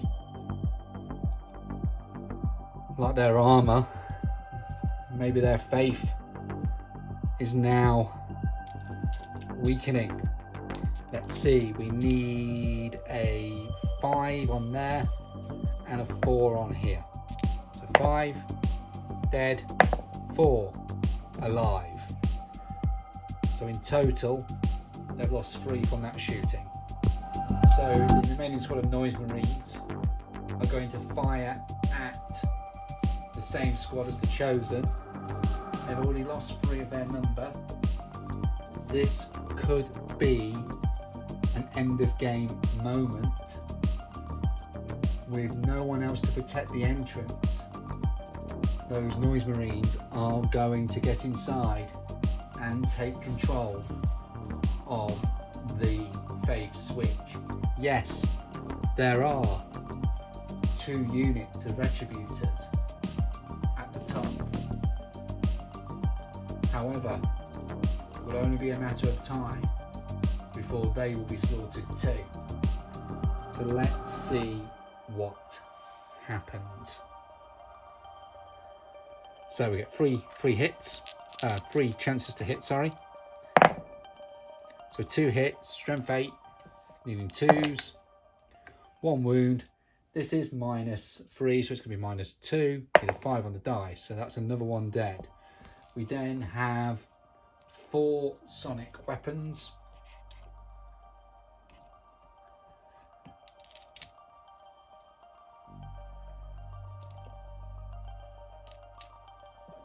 My mistake, there's only 3 of them, so let's see what happens. So we miss with those, but we get an exploding 6. 3 to wound. Additional AP, but it's not going to make a blind bit of difference because of Arm of Contempt. So 4 standard saves, they will save them. So at the moment there are 3 Battle Sisters left in that unit. I've been oohing and ahhing about what to do with the remaining Decimator with its 2 soul burners. I did think, well, one could fire at the Living Saint and kill her outright. Could do, I suppose. But I've chosen to fire both into the Retributors carrying multi-melters, because that Decimator will not be standing there next turn, in turn 4. So 3d3 for the first salvo, so 3, 5, 6. Second, again 5, so 11 shots in total. Let's get the dice.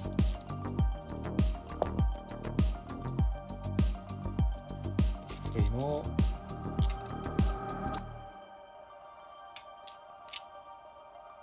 So we need 3s to hit. Not bad. That's 8 of them. 2s to wound, a mortal wound. So there are 1, 2, 3, 4, 5, 6, 7, 8 mortal wounds to resolve. These are a sect of the Valious Heart. So 5 and 6 is needed to save. Let's see what happens.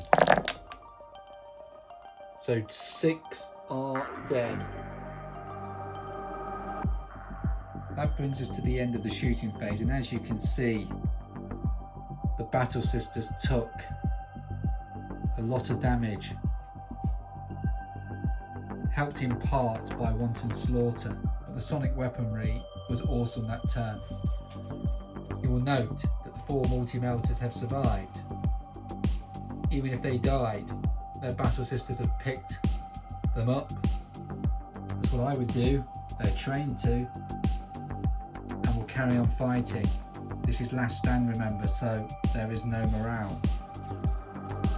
So there is still plenty of time, I suppose, with the limited firepower to slow down the onslaught that the Noise Marines are instigating.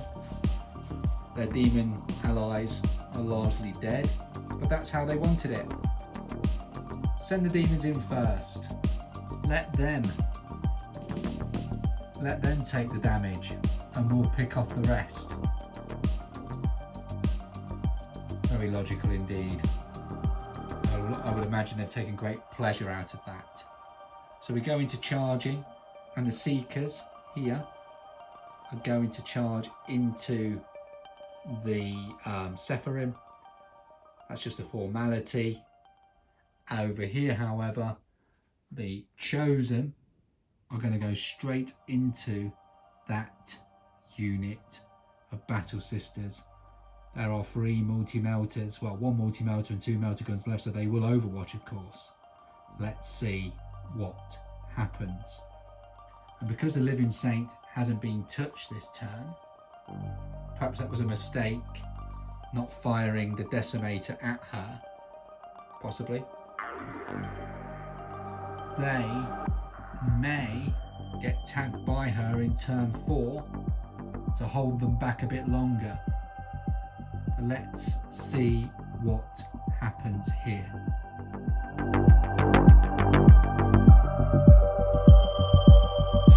Do the Seekers make it into combat? They do. Do the Chosen? They do with a 6. Overwatch then. 2 multi-melters. 2 multi-melter hits from a multi-melter, sorry. So 1 hits. 2 to wound. Wounds. Divine Guidance gives that an additional AP. So that's -5. It cuts straight through. I know it's D6 plus 3. So it's going to kill 1 anyway. So 1's dead. 1 of the Chosen have been turned into molten slag.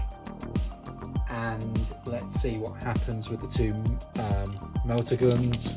Do they hit? Neither of them.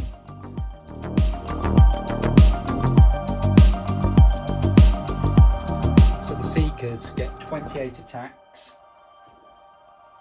with their dissecting claws. I think these 4 Sephirim are going to die. Let's see what happens. You never know. They might just survive. If you know anything about the Sephirim, they are the most loyal, the most faithful servants of the Emperor. Let's see if their holy chorus keeps them alive. So we have their piercing claws, Gary. So let's have a go. So these are going to be strength 4 against toughness 3. Trying to hold, I think I can hold 28 dice in my hand, and that's not going to happen in one hand unless I use the other. Okay, so we need 3s to hit to take away all the misses.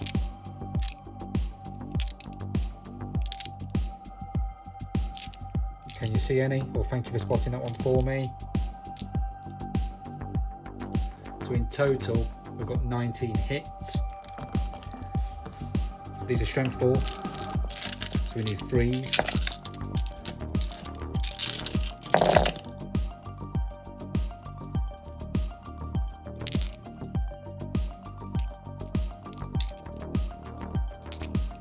And my next door neighbours, nice people from Nigeria. So, as I've said to you before, I live in a bit of a courtyard. If you think about rear window, it's a bit like that. I'm not a nosy neighbour though. 2, 4, 6, 8, 10, 12. So 12 wounds at -2. These are going to be -1. Let's put these to one side.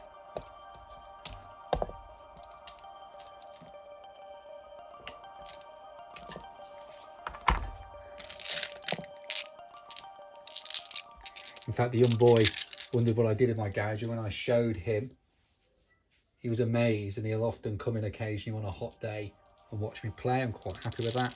Maybe teach him how to play one day. Let's see. Also helped him find his first school in the UK. You get to an age you're expected to go to school, and his parents were let down by the local authority, and I phoned them up and got him a school. So I was really quite proud of myself. I'm pleased he's doing well. So, how many did we save? Not enough. 4 ups.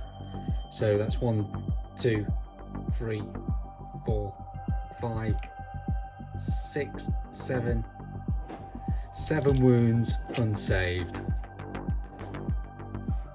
Those fireworks you can hear are the Seekers celebrating their victory against the Sephirim.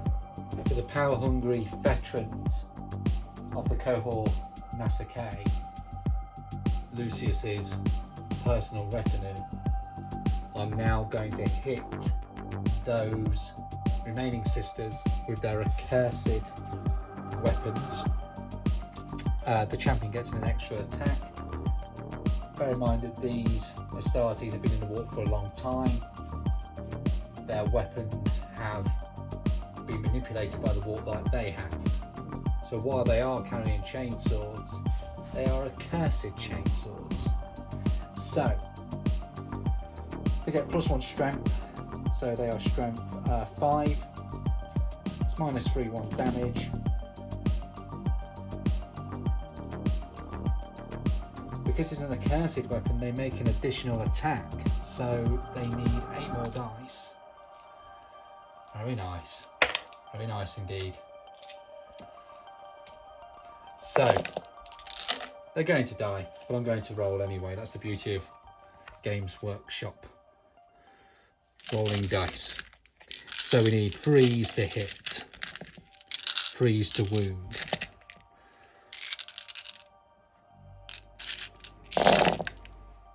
So in total we have 33 hits to roll. 6s are exploding.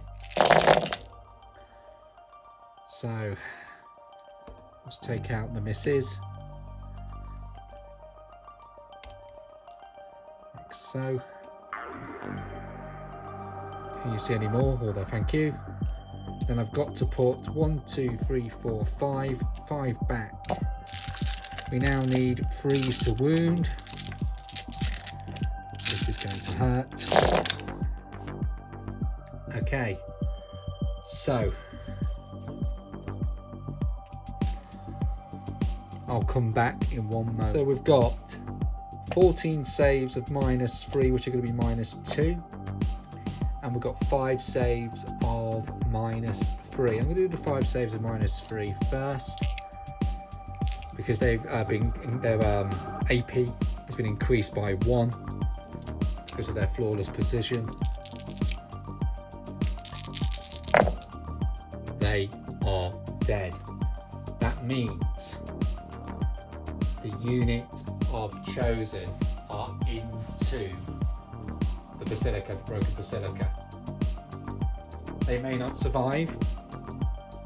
Let's see what happens. So the 2 charges made by the Emperor's children and their demonic allies have been successful. The Chosen have entered the broken Basilica. We'll now move on to the Dogmata and see if she can survive the Demonette attack. I may see if the living Saint Magella can heroically intervene. If she can, that will make turn 4 interesting, because we may be able to stall the advance of these Chosen of Lucius the Eternal, who has had a quiet game so far. That might change next turn.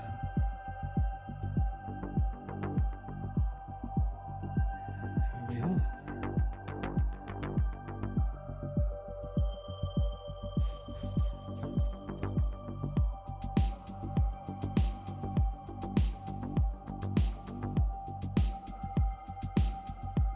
So she can heroically intervene up to 6 inches. So faith for the Dogmata is its own reward, with the living saint coming to assist her in combat. She will be fighting first against those demonettes. So the living Saint Magella gets 6 attacks. Let's see what happens. She hits with all 6. None of them are 6s, so no mortal wounds have been dealt. It's +4 strength, so she's hitting at strength 7 against toughness 3. She needs 2s. She wounds 6 times. So the demons, all 4 of them, need to make a 5-up invulnerable save. So there are There's one left. One left. Crikey. Well done. So the Alorus is going to hit back against the Living Saint. So let's see what happens. Freeze to hit. Strength 4, toughness 3, freeze to wound. 2 wounds at -2. So let's see. 2 saves of 4 up. 1 goes through, leaving the Living Saint on 1 wound. The Dogmata, who's had a traumatic battle, she's seen the Palatine be murdered by Slaanesh's rage and the Fiends, which I suppose the Fiends are Slaanesh, they're just a manifestation of him or them. So she's going to hit Nataloris. Her prayer is not in place because she watched the Living Saint Magella die. So she needs freeze to hit. She hits. She needs freeze to wound. She wounds 3 times. These will cause 2 damage each. The Alorus cannot save it. The Alorus is dead. We enter turn 4 of the battle, with the Daughters of Charity's lines broken defending the battered Basilica. They do, however, still retain considerable firepower to cause damage to the Emperor's children, who are at their most vulnerable right now. Early on in the battle, they had demons in front of them, acting as a flesh shield, so that they could get into this position to storm the Basilica. This will make or break for both sides, because there is a possibility with their deadly mid-range fire from the Retributors that units will fall, especially with 3 exorcists remaining on the board.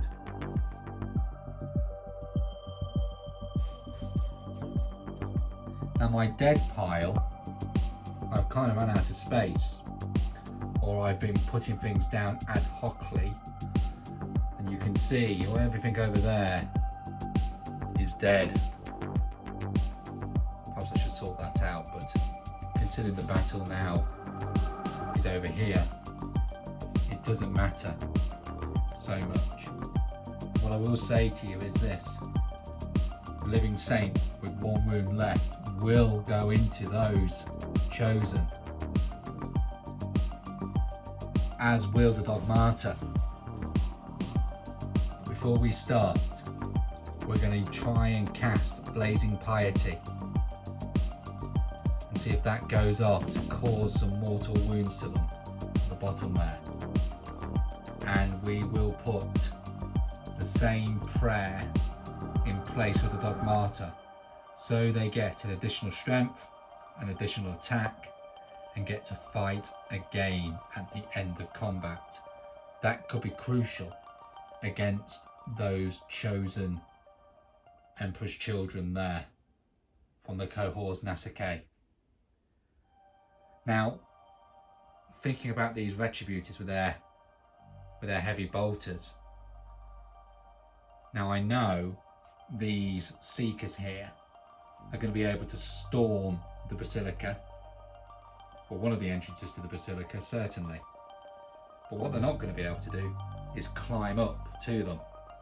So the Retributors might just ignore them and concentrate their fire on the Emperor's Children unit, who can, as foot soldiers, enter the broken ruins, climbing over the bodies of the dead Daughters of Charity, who have suffered in this battle considerably.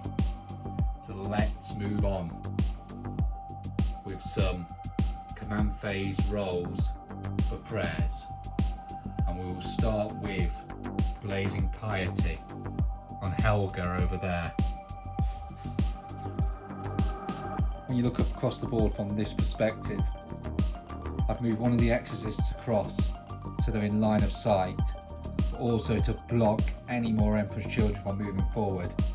It may be folly to do so, but we've got to slow them down. You can see the living Saint Magella. She's in a prized position. With only one wound, this is very risky, but it's the only chance the Daughters of Charity have got to charge them after she smites them with the flames from her sword. The Dogmata has moved forward. I have a considerable charge to make, maybe 7 possibly. I'll have to measure that, but everything else has stayed still. We're going to start with the multi-melters, who are going to focus their fire at the Decimator, who killed 6 of their number with their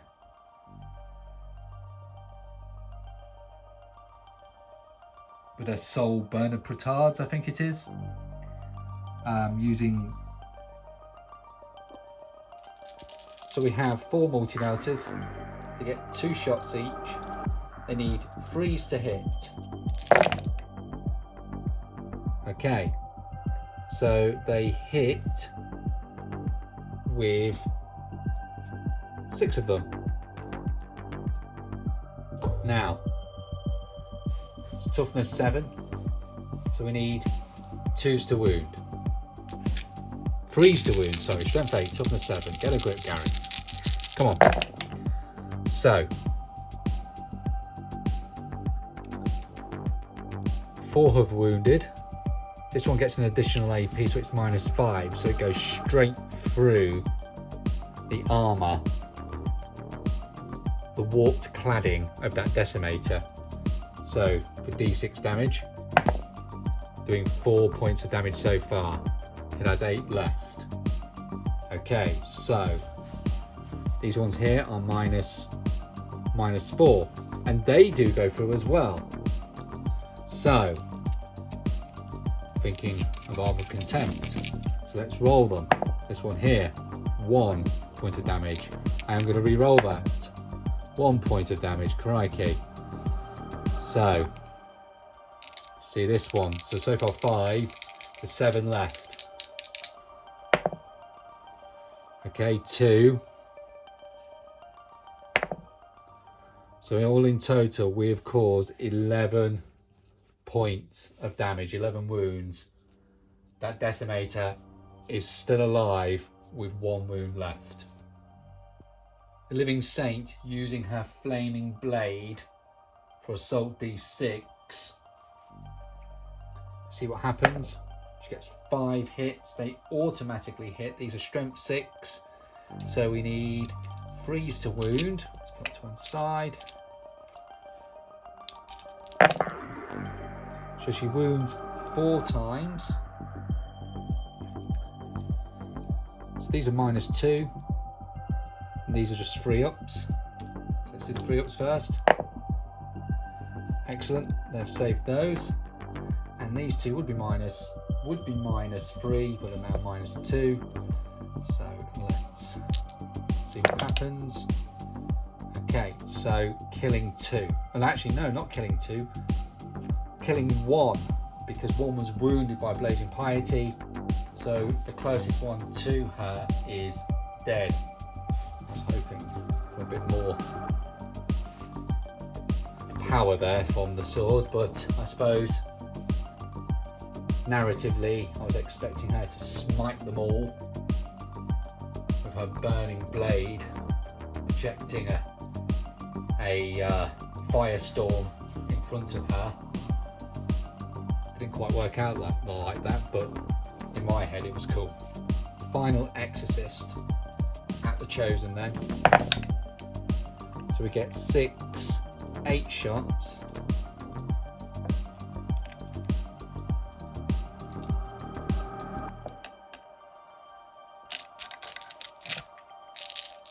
We need freeze to hit. That's some good shooting. We now need twos to wound. They all wound now. As you can see already in the battle, the Chosen are underneath the broken balcony of the Basilica. Sorry about the pause there, it's been a long day. And they're underneath it.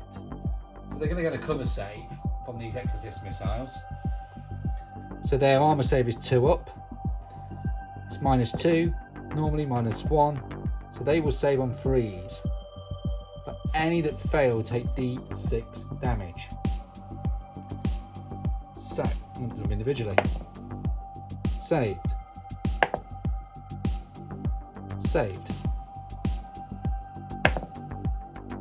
Saved. Saved. Saved. Saved.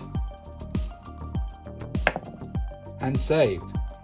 So, no damage taken. And the reason why I did that individually was because each one causes D6 damage. After some devastating shooting from the Daughters of Charity, I think Lucius would be rather pleased that so many of his traitor Astartes from his own personal warband survived the onslaught from the Exorcists and Retributors. They will get their revenge, no doubt, to fire back and kill what's left. I still think it was a mistake to leave these Seekers alone. We will see. We're now going to move on to charges. The Dialogus is going to jump down into those Astartes full-heartedly. The Dialogus, who is 6, is in combat. Her faith was tested and she passed. The Dogmata will charge 2. The Dogmata with a 9 is definitely in. As will the Living Saint Magella. And out of formality,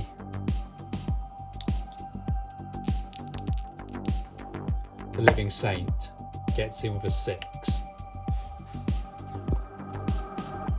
Living Saint Magella saw before her the many inhuman torments which awaited her. She knew it wasn't a matter of indifference to the Divine Emperor. Rather, it was a matter of great sorrow to him. After all, Living Saint Magella was a physical manifestation of his will to defend Shrine World. Within the broken Basilica, a single tear fell from a sacred pane, depicting Aurelian's faith in the God Emperor, titled Faith over Imperial Reason. A miracle in itself, if the circumstances weren't so dire that it was missed by the daughters losing their fight for survival. So we're going to start with the Living Saint, knowing that the Emperor's Children's Chosen are going to pay to interrupt next. So, she needs 2s to hit. She hits 6 times.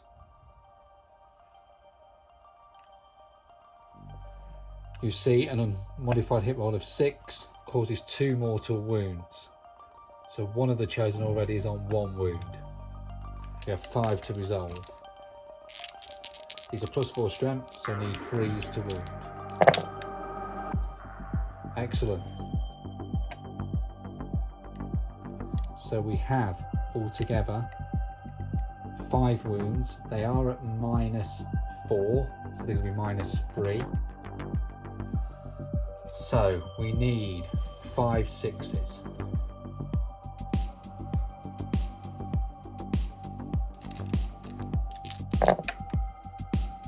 One survives. That one there kills that one. And in fact, I've said that wrong, haven't I? So 1 saved. 2 mortal wounds caused by the natural hit roll of 6.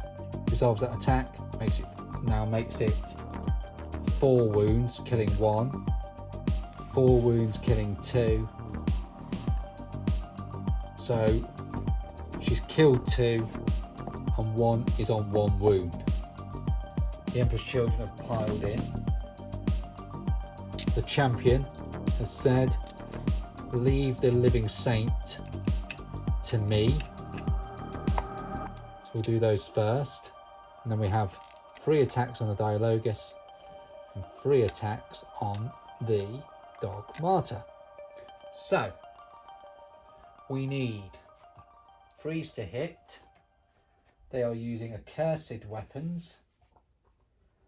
So not a power fist and plasma pistol. So let's go for it. Hits 3 times. Now we are in turn 4, not turn 3. So it's not wanton slaughter again. Perhaps I should have played the stratagem there to do that. Oh well. So 3 hits. These are strength 5 against toughness 3. We need 3s. Excellent. So flawless precision turns those into -2. And this one here is, no, sorry, flawless precision turns them into -4. Get a grip, Gary. And this one's -3. I think the living saint is dead. Let's see. So we need 5 here. She is dead. I was thinking about re-rolling, but no, that makes sense. She has finally died. As the killing blow was delivered, the living saint's voice resonated within the defender's ears without speaking. Despair, and you give yourself to the shadows. Believe, truly believe in the Emperor of mankind, and you shall walk in his light, no matter how dark the path you tread.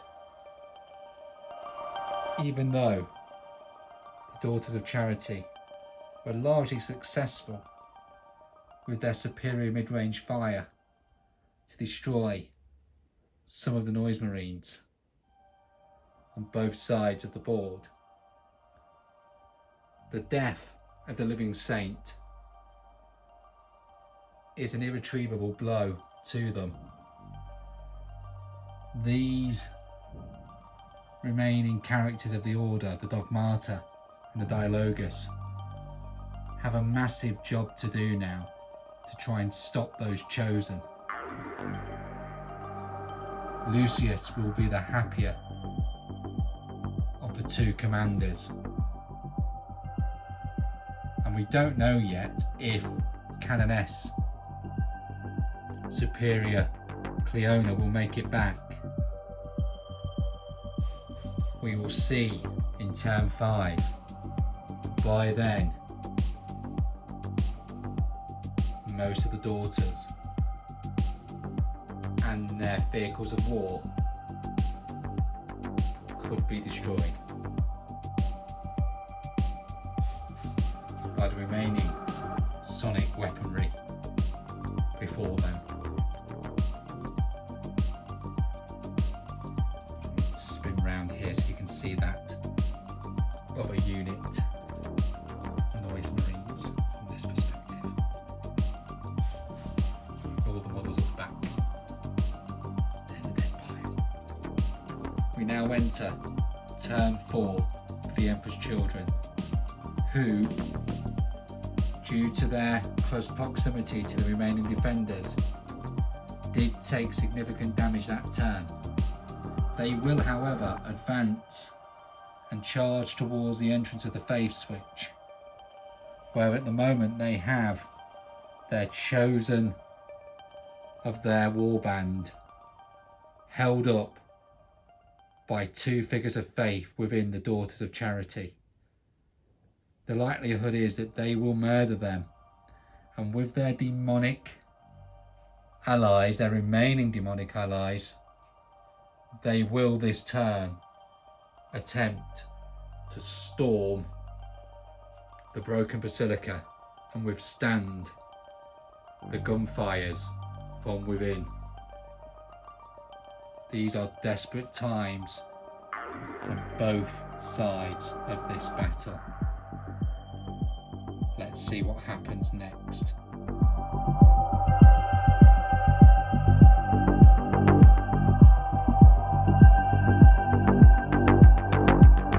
In the command phase for the Emperor's Children, we're going to play Blasphemous Machines to reinvigorate the Decimator, who's only on 1 wound.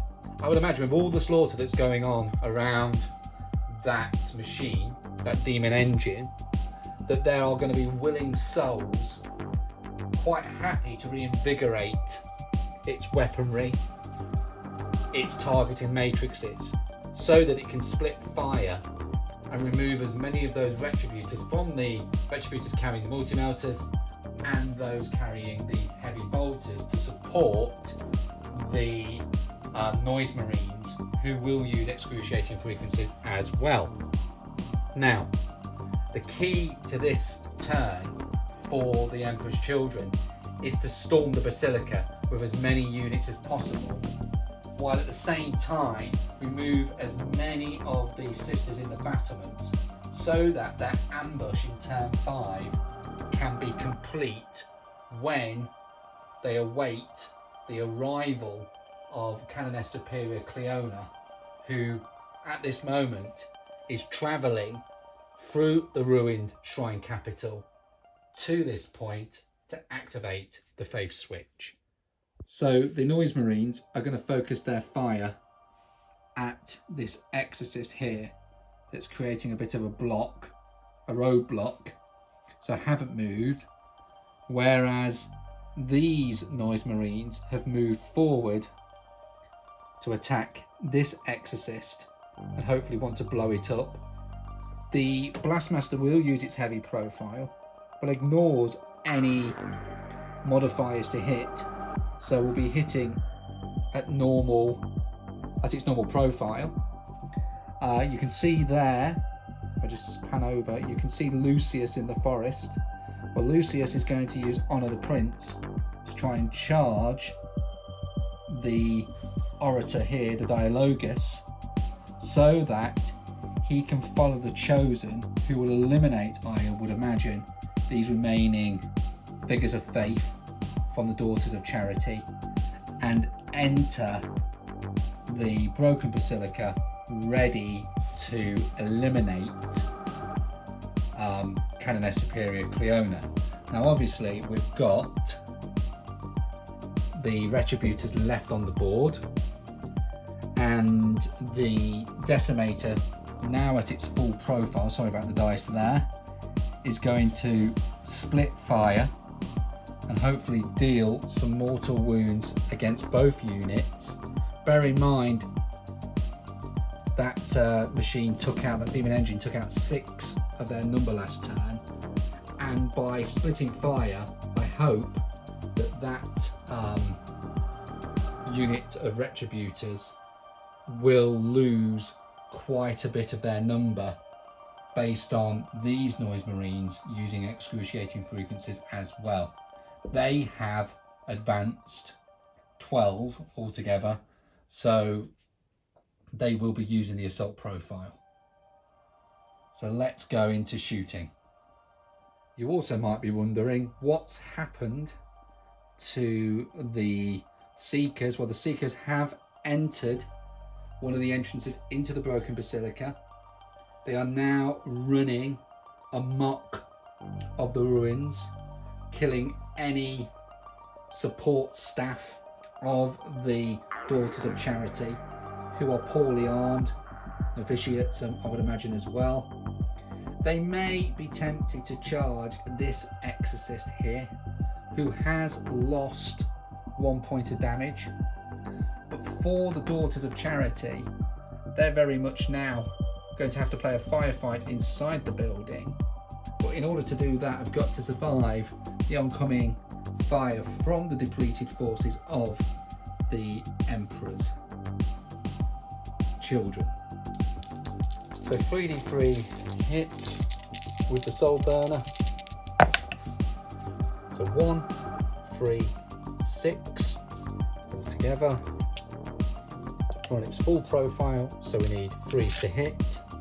If we were on the 1 to 3 bracket, we'll be hitting on 5s, but Blasphemous Machines has reinvigorated this machine with the souls of the dead, traitor Astartes and demons reinvigorating that engine. So we need 3s to hit. Well, that is not very good indeed. Oh dear, dear, dear, dear. I'm going to re-roll 1. So, on 2s, causes a mortal wound. So only 2 of the multi-melters, the retributors carrying the multi-melters, have a possibility of dying. Can they shrug? Only 1 dies. Not the greatest of starts. So let's splitted fire. It's never effective when I do it. So 2, 4, 5 shots, 3s to hit. So 3 of them have hit. 2s. Again, only 2 of them. And 1 save, so only 1 retributor has died. So despite all that reinvigorating, using excruciating frequencies, we're going to be using the assault profile of the weapons because they advance 12. So the Blast Master is going to have assault 6. It's going to need 3s to hit.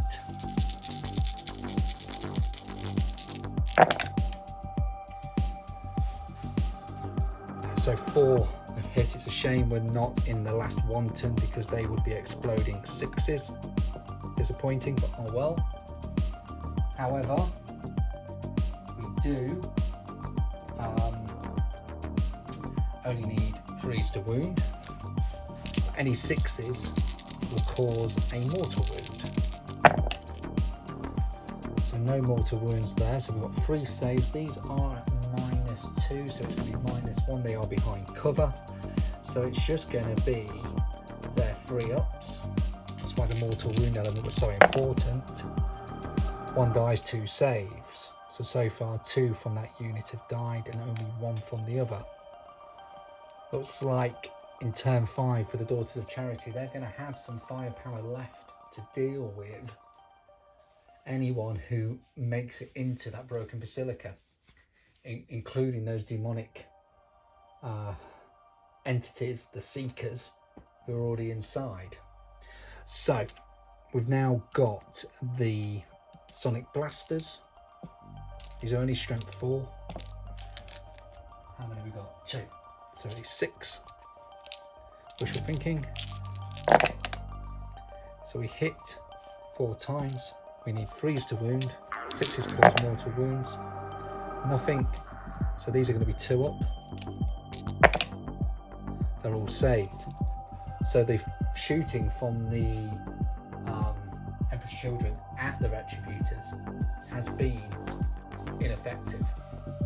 When you've only lost 3 sisters, I was expecting, like in the last round of shooting, for that to be so much better.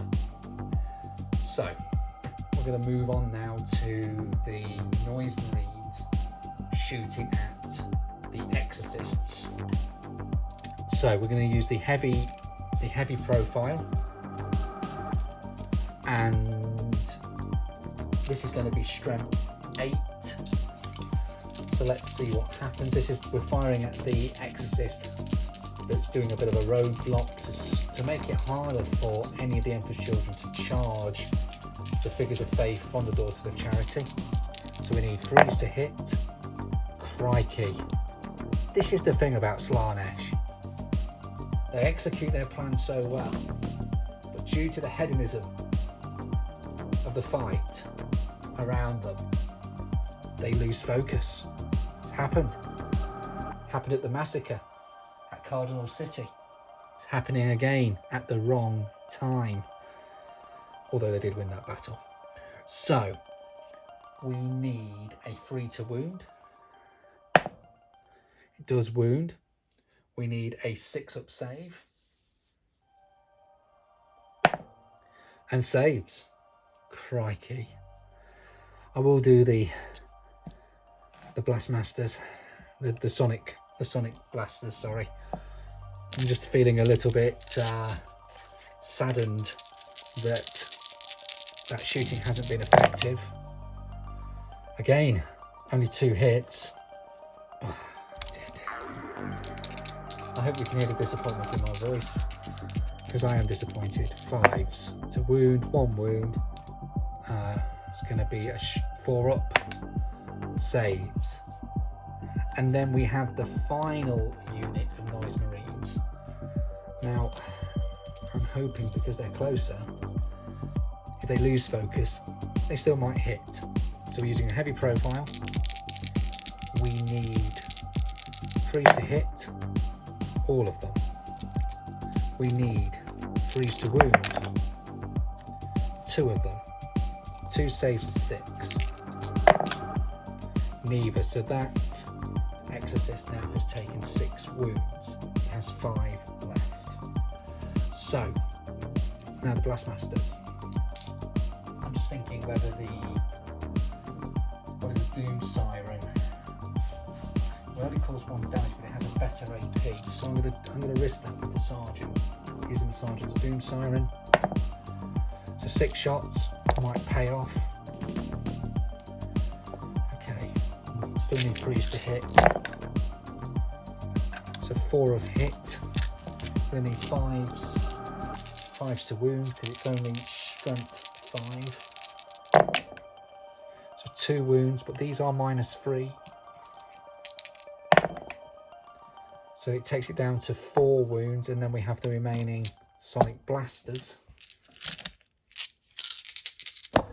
Apologies, the camera's just rolling there a little bit.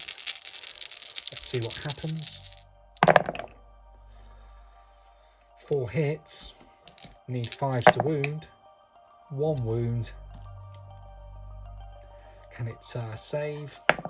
It can. So one of the Exorcists have been reduced to 4 wounds.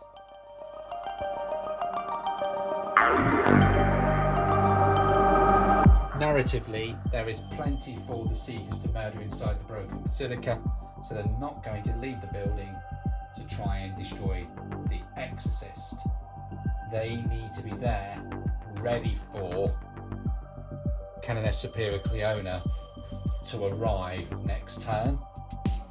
The Chosen, that if you remember from last turn, the champion is an aspiring lord now, because they destroyed the living Saint Magella. That aspiring lord with those chosen will hope to finish off the Dogmata and the Dialogus.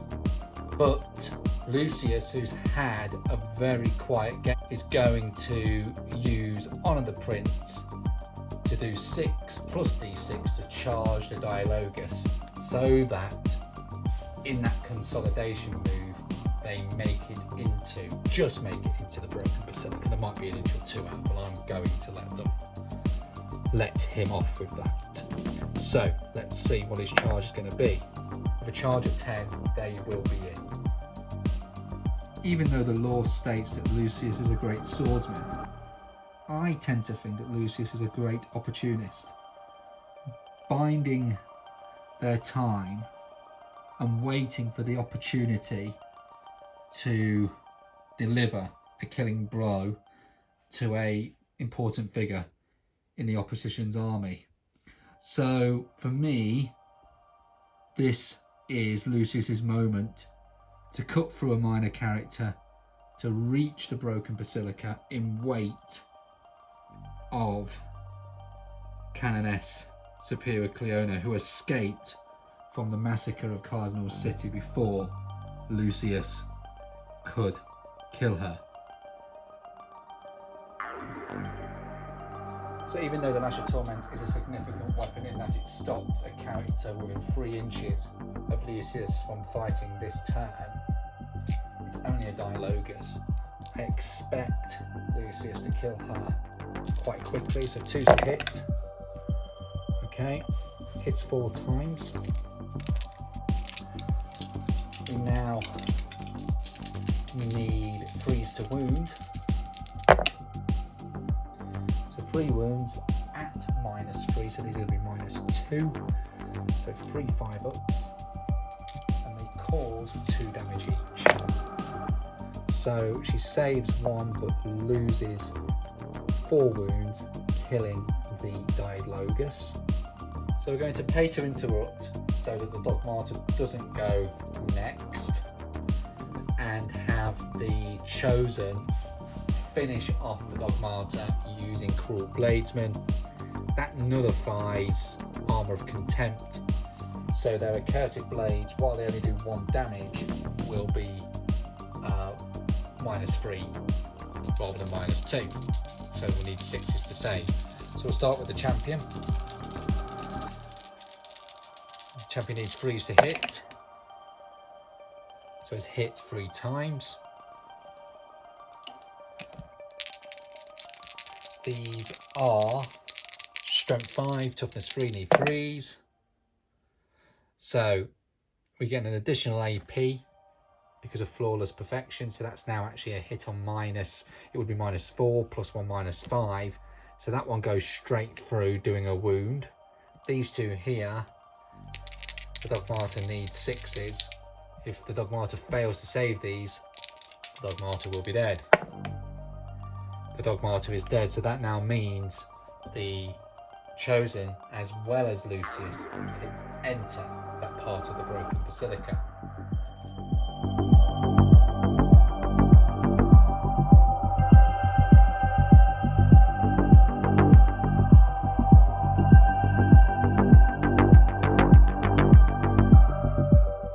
So, before we enter into turn 5, it's important that you know that we will be leaving the sacred grounds, the once sacred grounds of the Basilica, and we'll be leaving the Noise Marines and the Decimator and the Exorcists to continue their firefight off camera, because we will be now concentrating all our attention to what happens in turn 5 inside the broken basilica. You will see that the Chosen and Lucius have entered. You can see that the Retributors have turned around and are now getting themselves into positions to fire at whatever is in the basilica, who will attempt to capture the Faith Switch and wait for the arrival of Canoness Superior Cleona, who may be walking into an ambush. You can see they are all peering down at the Seekers, who are murdering the auxiliaries and the novitiates. And you can see that these Retributors are ready to fire at Lucius and the aspiring Lord and the Chosen if they can survive in the Basilica in turn 5, the ambush will be set. They've got to withstand a turn of shooting. A bit like a skirmish game, really. I'm going to say that the Retributors can split fire any way they choose now.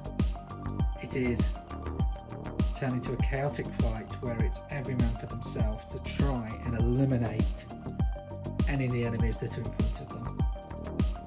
And while that's going on, the Canoness and her survivors from the Arid Lands will hopefully get it at the end to either activate the switch or to enter Lucius's trap, which I imagine would be a bit like Aslan from The Lion, the Witch and the Wardrobe walking into the Snow Queen's camp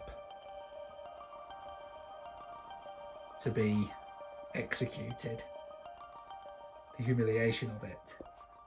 But the Ice Queen, sorry, but you get the idea. That's the image I've got in my head. So we will take it from there and see what happens.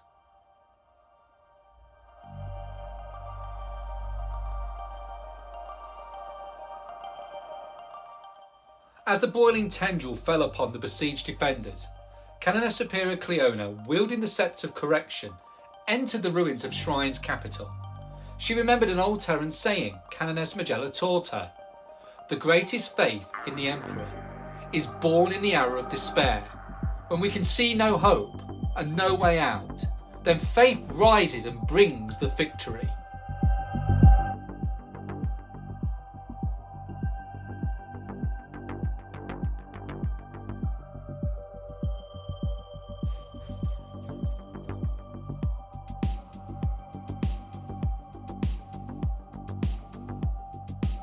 Welcome to Shrine's capital, which is aflame.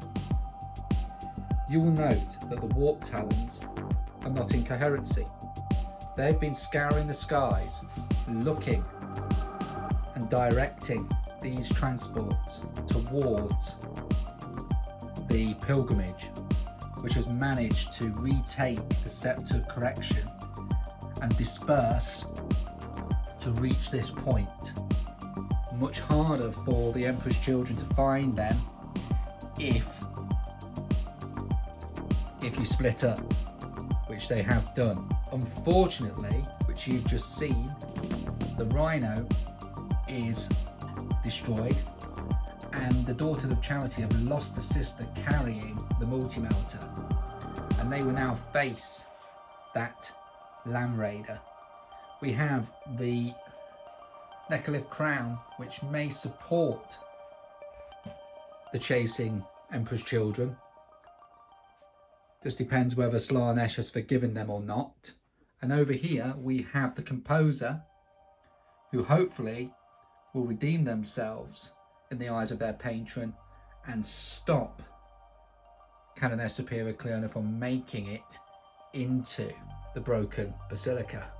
Now she has got to travel through the destroyed capital buildings, which you can see, and she will then make it, if she makes it, to the broken Basilica at the back, we will find out in turn 5 whether she'll be met by friend or foe.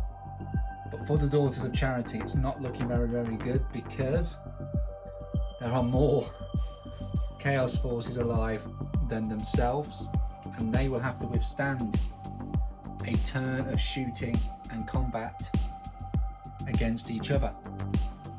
So you might have noticed we've got an Eversaur Assassin on the table.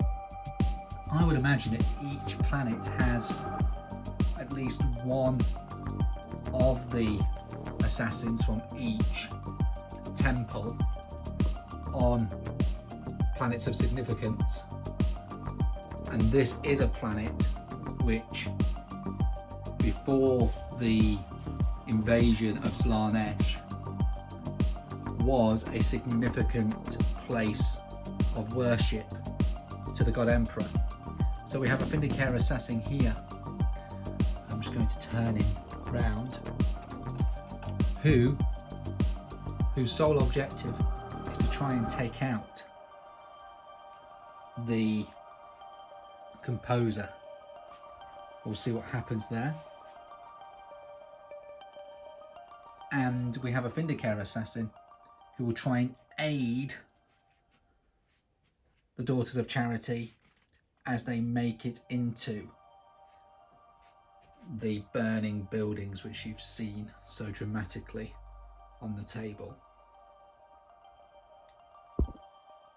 The Daughters of Charity, who have had to make an emergency escape from the smouldering wreck of their transport, are going to sacrifice themselves and try to become a bit of a human roadblock to stop this Land Raider carrying the Terminators from moving any further forward.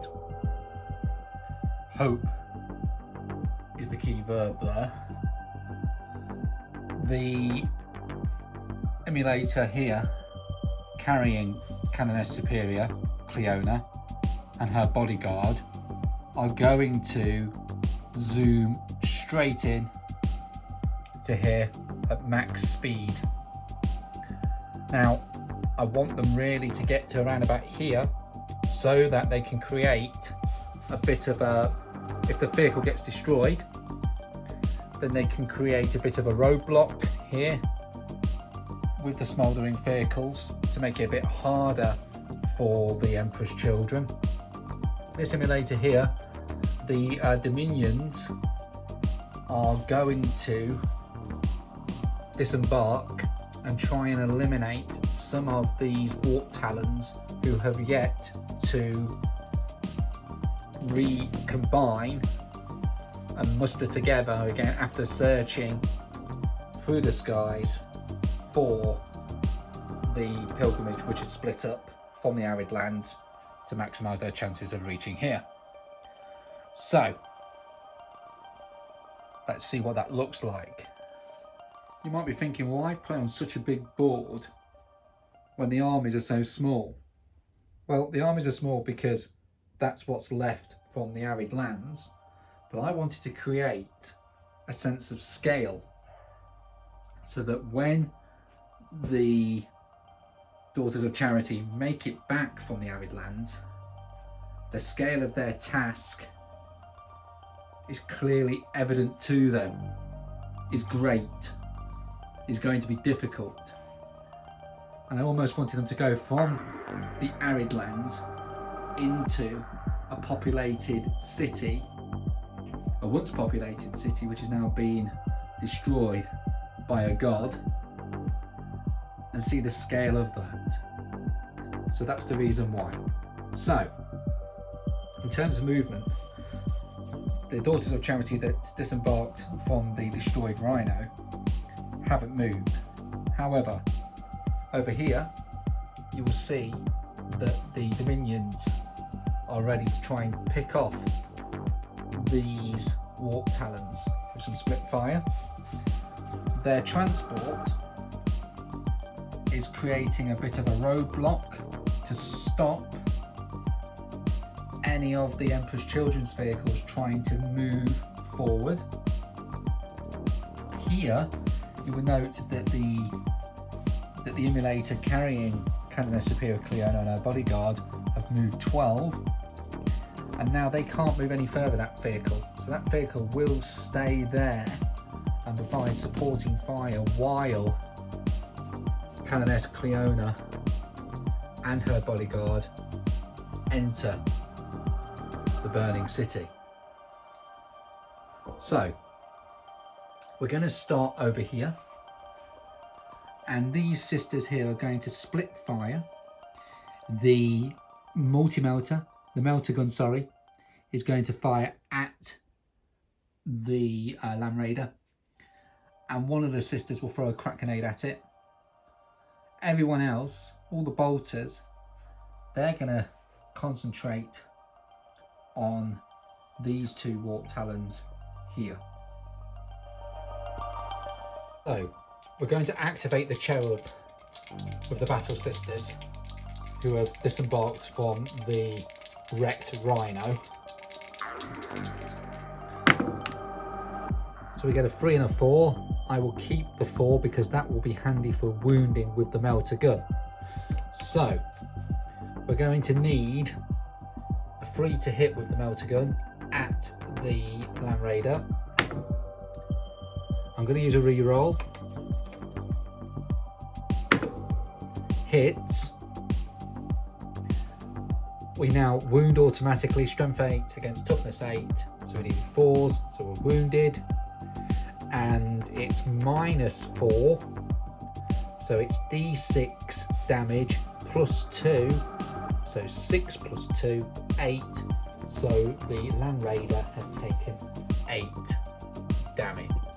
The Sister Superior is going to rapid fire with her plasma gun, and she's going to supercharge it. So she needs 3s to hit. She hits with both. It's strength 8, so she needs 2s to wound a Warp Talon. She wounds twice. Now these would be normally -3, but they're going to be -2 because of Armor of Contempt. So we need 5 of these dice.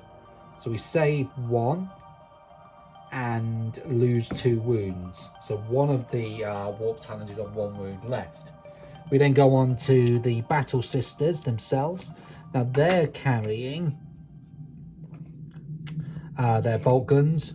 Now 5 of them are in rapid fire range.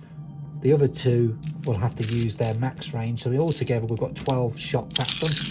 So let's see what happens.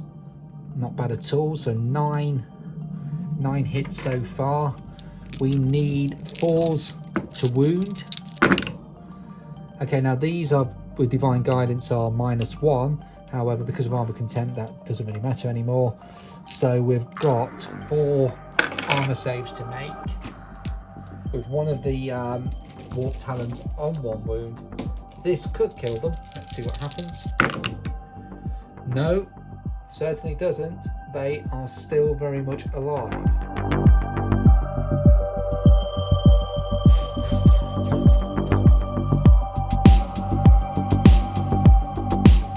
We're going to activate the cherub from the Dominion squad. The Multi-Melter and the Storm Bolter are going to target the Warp Talon with the Composer. I want to expose the Composer for the Vindicare Assassin to pick them off. The other 2, the Storm Bolter and the Flamer, will target the other 2 Warp Talons in front of them. And the plasma gun carried by the Superior and the bolt gun will fire at them as well. So let's see what we get from the cherub. So we get a 5, that could be handy. We're also going to use Blessed Bolts, very, very handy indeed. So our Storm Bolter is in rapid fire range. So we're going to get 4 shots off. Any hit rolls of a 6 cause 2 mortal wounds, and that attack then is resolved. So let's do that. Fantastic, we've caused 2 mortal wounds. We then have the 3 Stormbolter hits. We only really need to now wound this Warp Talon who is with the Composer once. Let's see, we need 4s to wound. 1 wound does cause 2 damage, so let's see what happens. It needs a 3. No, dead. Fantastic news. The only downside is the melter gun now has nobody to shoot at. Okay, you live with that. The Storm Bolter from the other Storm Bolter in that unit will do the same. So Blessed Bolts. Again, that one's going to cause 2 mortal wounds. We need 4s. Excellent. That would be -1 because of Divine Guidance, but doesn't matter because of armor contempt. So let's see. Both saved. So one of the Warp Talons is on 1 wound. We then have the Flamer. So I'm going to do 5 hits with the Minastorm Flamer. These are strength 5. I love a Minastorm Flamer for that reason. So let's roll to see if we wound and freeze. So we've got 4 wounds. Bear in mind that one of the Warp Talons only has 1 wound left, so any of these fails will kill that one first. No, again, like with the Battle Sisters before, they are hanging in there. Not good. So we're going to move on to the plasma gun. We're going to put it at full strength, of course. And we're going to rapid fire, so let's see if we hit. So we hit once, we need, it's strength 8, so we need a 2 to wound. We wound, okay, so it's divine guidance, so it's an extra minus, so it's -4, so that cuts right through that Warp Talon's armor, killing it. Fantastic news for the Daughters of Charity. Does feel like overkill, but the heavy bolters from the emulator, which carried the Dominions back from the arid lands, is going to fire at the remaining Warp Talon. So we hit 7 times. We need freeze to wound. So we've wounded 4 times. That one there, 4 times. Mr. Mannering. Anyway, okay. So 4 times, and this one here is minus. It's a heavy bolter. Heavy bolters are normally -2, I believe. Just checking. Profile slightly different on the emulator. Yes, I know you're telling me. Yes. Just wait for me. No, oh, it's -1. Sorry. What was the? I thought the turret mounted one was a bit better than that. Oh no. Okay, fair enough. I'll be quiet. So -1. And it's going to become -2. So let's do that one first. So that's taken 2 damage, and then these are just 3 ups. But that would then kill that Warp Talon.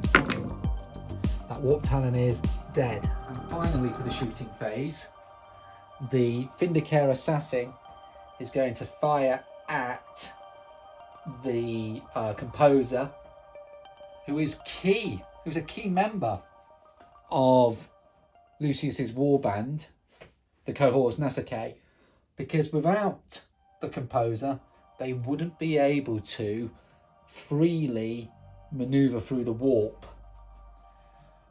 However, Lucius doesn't trust the composer, nor does the composer's patron right now.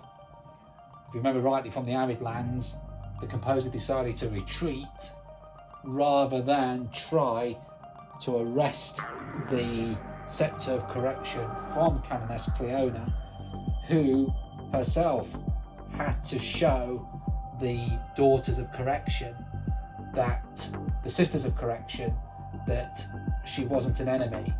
So let's see what happens with that firing there, shall we?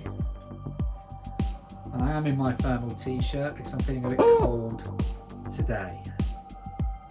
Winter's coming. The Eversaw Assassin then needs a 2-up with its Exitus rifle. Misses. Use the reroll as well. Damn. I'm going to show you the grin on the composer's face right now. The endless grin of the composer is well deserved after the Vindicare Assassin missed. I think the composer will want to take their revenge on the assassin by swooping up to the gangway and destroying the Vindicare in combat. But that will have to wait. So, as you can see, Daughters of Charity didn't do too bad. They eliminated some of the Warp Talons before they can converge back into one unit. You will also note that this Warp Talon survived a hail of bolter fire from the sisters, but they did manage to cause 8 wounds thanks to some holy dice, really. We've still got the Noise Marines who are intact, as well as these 2 Warp Talons here. And I wonder what's going to happen next with the Necrolith Crown. For some reason, the daughters feel as if the atmosphere around them is changing. The divide between the materium and immaterium is merging into one. Something is afoot. Let's see what that can be. First time I use a Vindicare Assassin since 2nd edition, and that's what you do. The Daughters of Charity felt the barrier between the materium and immaterium break, and as they did so, the Necrolith Crown has been activated. You can see in front of you warp energies pouring out. I wonder what's going to happen next.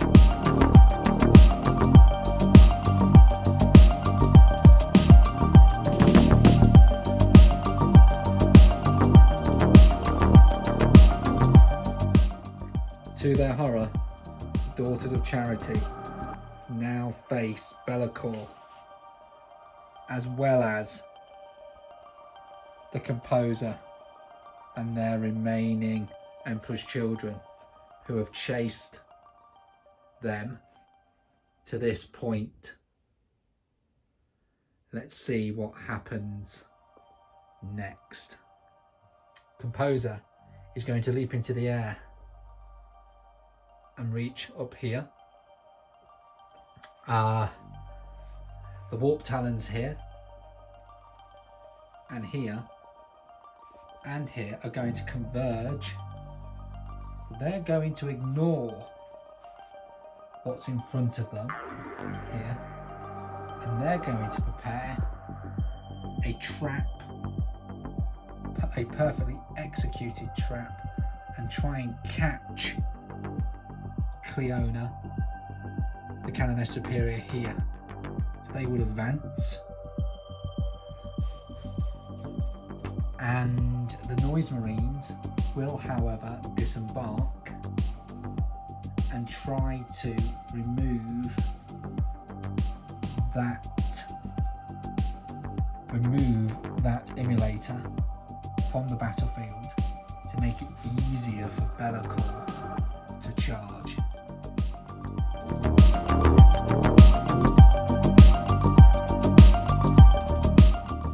Using one of the prints, a stratagem, they're going to get an automatic 6-inch advance. So they're going to move 12 to here, and as an entire unit move a further 6 inches to about here. That means then they are in a good position to attack maybe in turn 4 when Cleona tries to run through the ruined capital towards the broken Basilica. Behind where Be'lakor's materialised are the Warp Talons. They didn't get as far as I hoped, but they will be in an optimum position to swoop round the side of the capital buildings and await Cleona. However, Be'lakor will smite the emulator, but he's going to have to rely on the Noise Marines, who have disembarked but will ignore minuses to hit with the Blastmaster because of their faultless precision. They just do everything better than everybody else. The Terminators have disembarked from the Land Raider, and they're going to let these Daughters of Charity burn. I can't see them being there after shooting. You'll also notice that the Dominions no longer have the Composer, whoops, hit the wall, no longer have the Composer to target. They have swooped into the air and landed here in a perfect position to use their psychic powers, Death Hex and Smite, but it will take a 12-inch charge to reach the Vindicare. I'm not sure that the Composer is brave enough or willing to do that. You might be thinking that the Daughters of Charity are outnumbered here. Well, yes, they are. You've got to remember that what you see before you is all that the Daughters of Charity could spare after the massacre at Cardinal City in Battle 3. Yeah, if you haven't seen that yet, it's rather bloody. And the remaining daughters right now are defending the Basilica. So this is all that's left, to go to the Arid Lands to try and retrieve the scepter, which they did. I was rather surprised they did it. But I'll be even more surprised if they manage to reach the broken Basilica now with Be'lakor in the battle. But who knows? Let's see what happens. To try and keep Be'lakor from using his psychic might, I'm going to use twice blessed hull on this emulator here, so that if he chooses to take a psychic test, it would automatically cause a perils. So the psychic phase was ineffective. It means Be'lakor is more than likely going to have to fight the vehicle rather than Canoness Superior Cleona and her bodyguard inside. So I'm doubting that the Noise Marines will be able to break open the emulator with sonic energy. So let's see.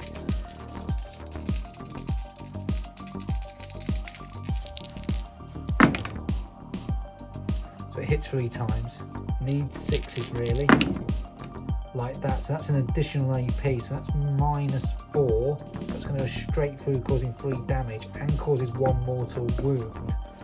So let's see if I shrug that. No, I don't. So it's taken 4 wounds so far.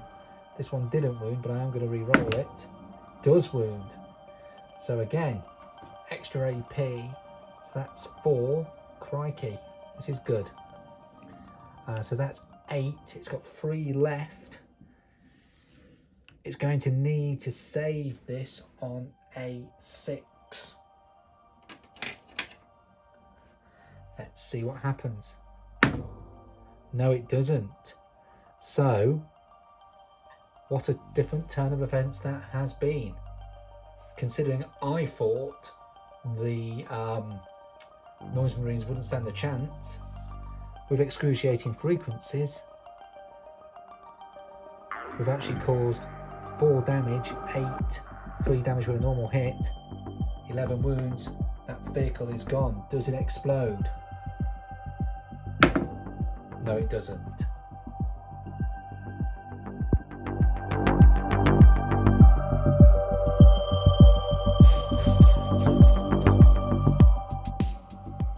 The sonic firing from the Blastmaster has destroyed the emulator, and in doing so, the remaining occupants of the emulator have disembarked 3 inches away, which I think would just put them out of charge range of Be'lakor.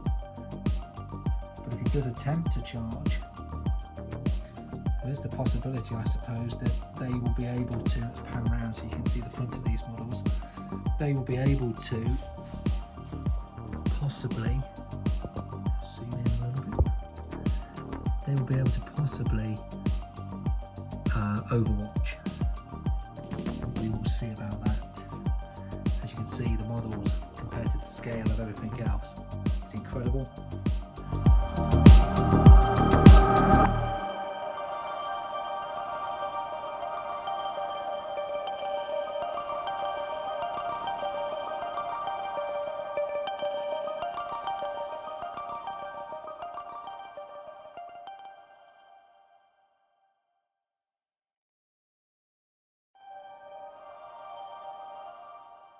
With the pilgrimage lost, Canoness Superior Cleona spoke her last inspiring words to all that continue to resist Slaanesh's temptations.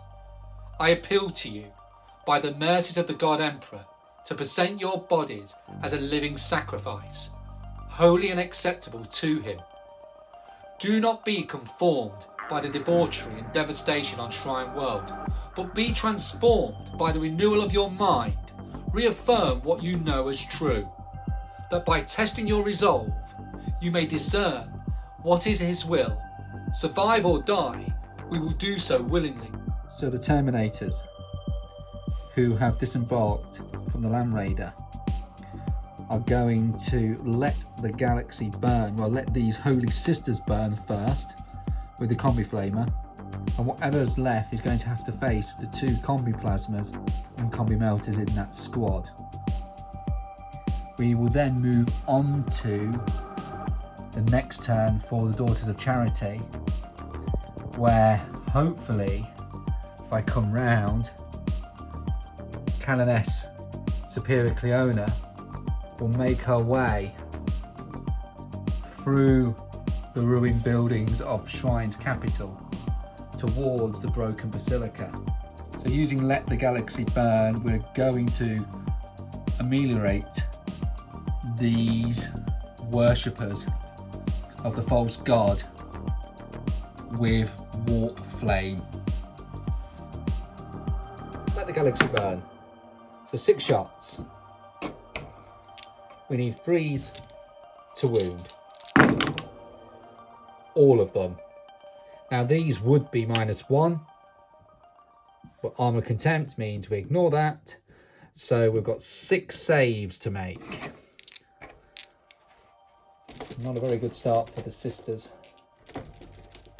The Daughters of Charity. Let's see what happens. Let's see how many burn the flesh of these Daughters of Charity. So we lose 3 from the squad. Crikey. Dear. I was hoping they would stay a bit longer. We then have 2 melter guns. Then we have 2 melters, combi melters, both hit. We need 2s to wound. Both wound. That one's going to be -5. That one's -4. But it would be -5 and -4, so it goes straight through the armour because of Armour Contempt. That one would be -4, but it's now -3, so that one might get a save on a 6. No, so that takes them down to 4, 5 dead. Okay, and then we've got the plasma gun, which I'm not going to supercharge with. Doesn't seem worth it, really, to do so. So, we need 3s because strength 7 is double their toughness. The extra damage doesn't matter because only 1 wound. So, we've got 4 hits, sorry. Need 2s to wound. They all wound. These 2 now are -4, but they will be -3, so we need 6s. These are going to be -5. -2. Needing 5s on the dice. Crikey, Gary, come on. Get a grip. Right, so we need 5s there. So 1 saved here. So far 6 are dead. These 2 here, 6s. Another 1 saved. So 7 have died. It certainly does feel like overkill, but it's got to be done.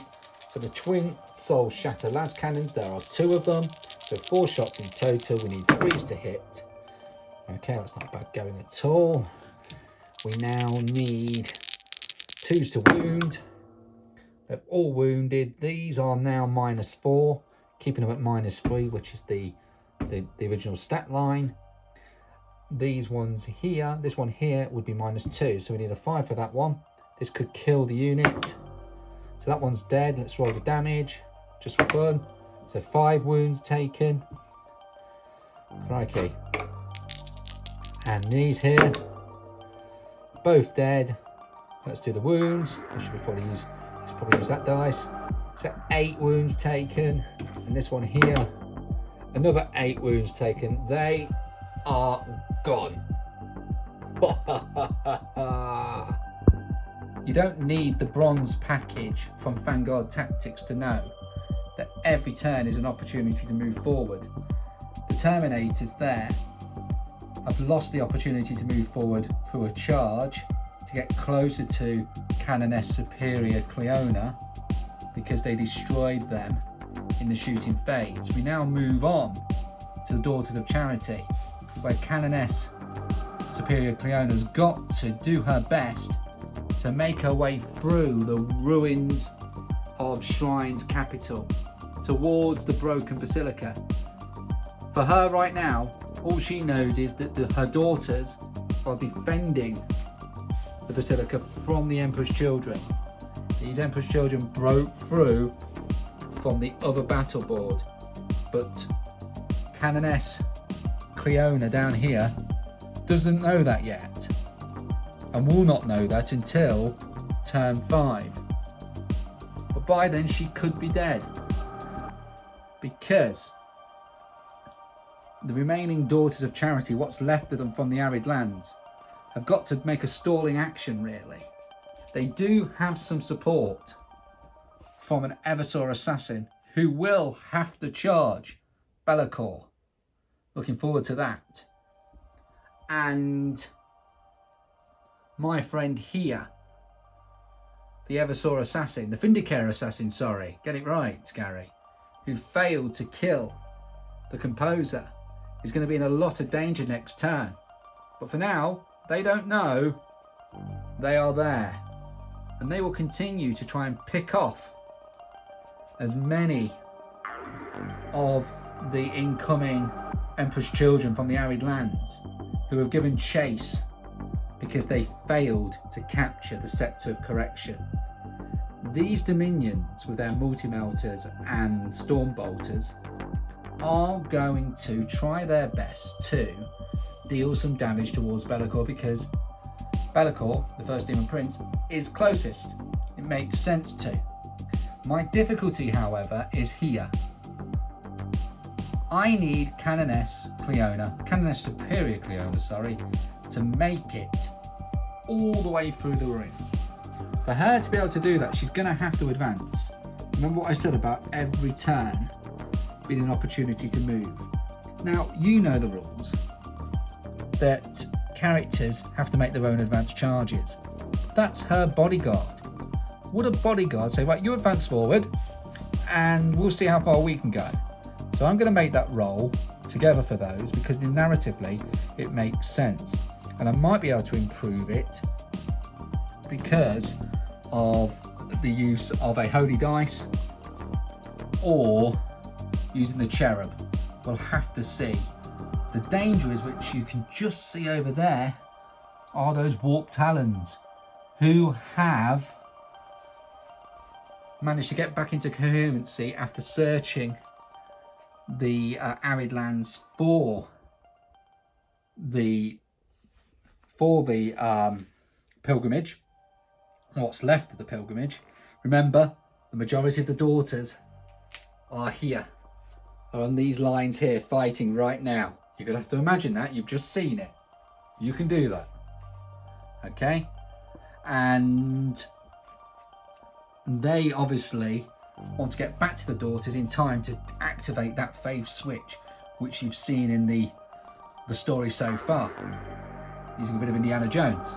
So the danger is, of course, is that those warp talons are going to come through here. Let's see what happens next. So let's see what holy dice we get. We get a 2. Not fantastic really. Morale's not in this game because of last stand. So we're going to rely on the cherub at the start of the movement phase, and gives us 6. That gives us a fighting chance. So you can see, if I just, my note's going to creak. I'm sorry.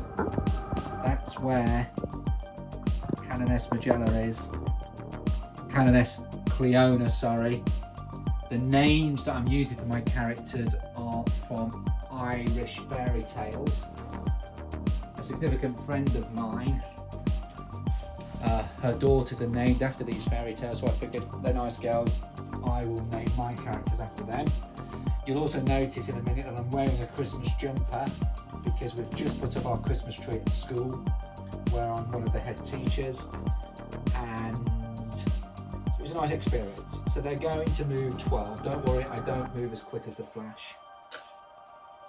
Far from it. I was never really good at sport at school. So Canoness Cleona is going to get to here, right next to the statue of her mentor, Canoness Superior Magella, who later on the channel you will learn a lot more about. There is a battle report, a short battle report where we played, I believe it was 5,000 points, which tells you a little bit about her. But I'm going to play that and some other missions again, hopefully with a Death Guard army against them. You will see. Makes sense. These are Valious Heart. They're resilient against the others. Now you'll notice as well against the Death Guard who are resilient too. Anyway, moving on. You'll notice that I've put the immolator here as a roadblock, and I'm going to move down the Eversaw Assassin, who has a movement of 7. It's going to take 3 to get down. So from that point there, it's going to get to around about here. And I'm also going to move the remaining daughters across to try and weaken Be'lakor. I'm going to put the Simulacrum here, and I'm going to make sure everything else is in range, like so. Got a Combi Plasma, 2 Storm Bolters who will use Blessed Bolts even if they're not in full range, rapid fire range. And of course we've got a multi-melter, mixed bag of weapons for different scenarios in the pilgrimage. And that's the end of the movement phase. Now you'll think, well, crikey, what's going on here? The Chaos Forces are much stronger, but that was a narrative decision. Bear in mind that the Daughters of Charity in Game 3 lost lots of their number when they tried to retake Cardinal City during the procession, thinking that they'd already taken the planet, which was hubris, because the Emperor's children, who hadn't been on the planet at that point, had a perfect ambush against them, destroying many of their number. And this is all that's left because of the result of that battle. So let's go into the shooting phase. There you can see Canoness Superior Cleona has made a 6-inch advance forward, as well as her 6-inch movement, giving her a movement of 12 forward. I realise I did the advance a little early, but it doesn't really matter since it's only me. I'm now going to see what hell I can unleash on Be'lakor, as they are the closest possible target towards Canoness Cleona right now.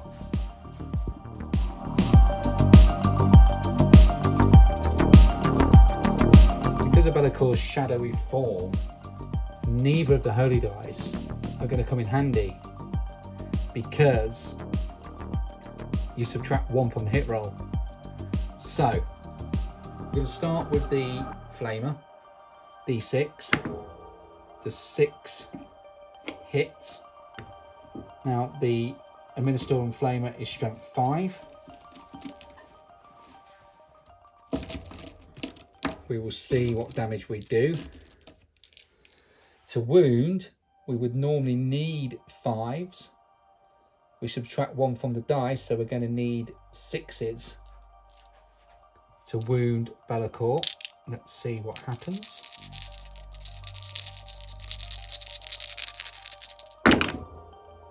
So we wound him once. 4 up. Saves. We now have the multi-melter, which is going to need a 4 to hit. Doesn't hit. The storm bolters using blessed bolts, 2 shots each. Are they in rapid fire range? Let's just see. They are in rapid fire range, so we need 4s on the dice because of the -1. So no mortal wounds dealt.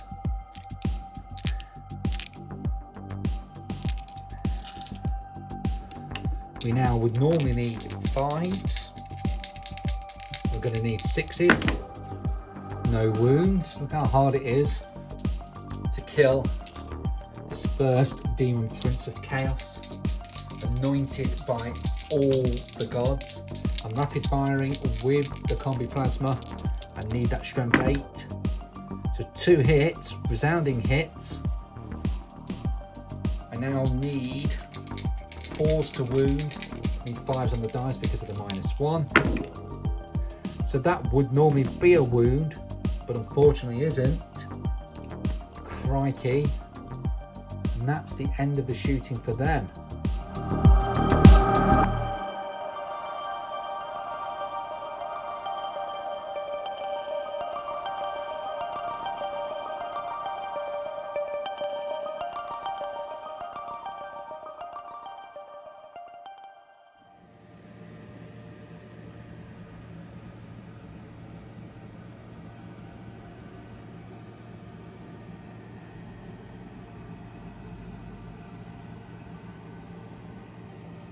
Due to Friends on its 3d6 charge range. So we've got 13 plus 2, 15 inches to charge straight into Be'lakor.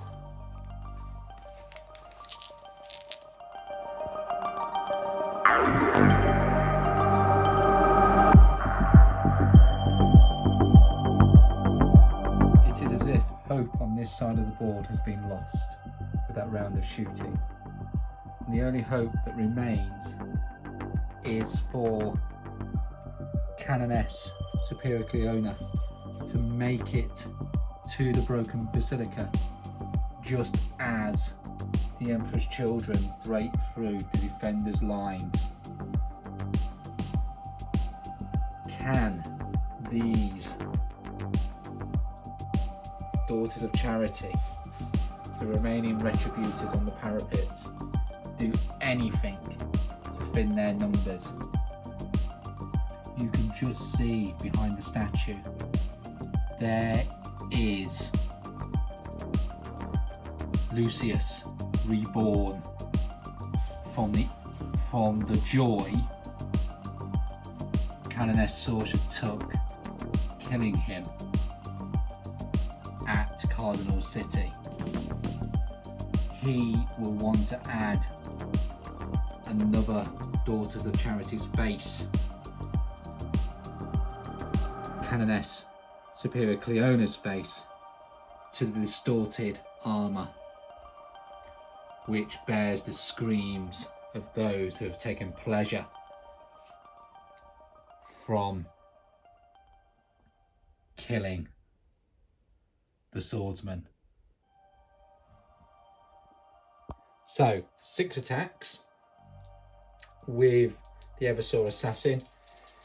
This combat feels like folly in the sense that, yeah, the likelihood is the Eversor Assassin is going to hit.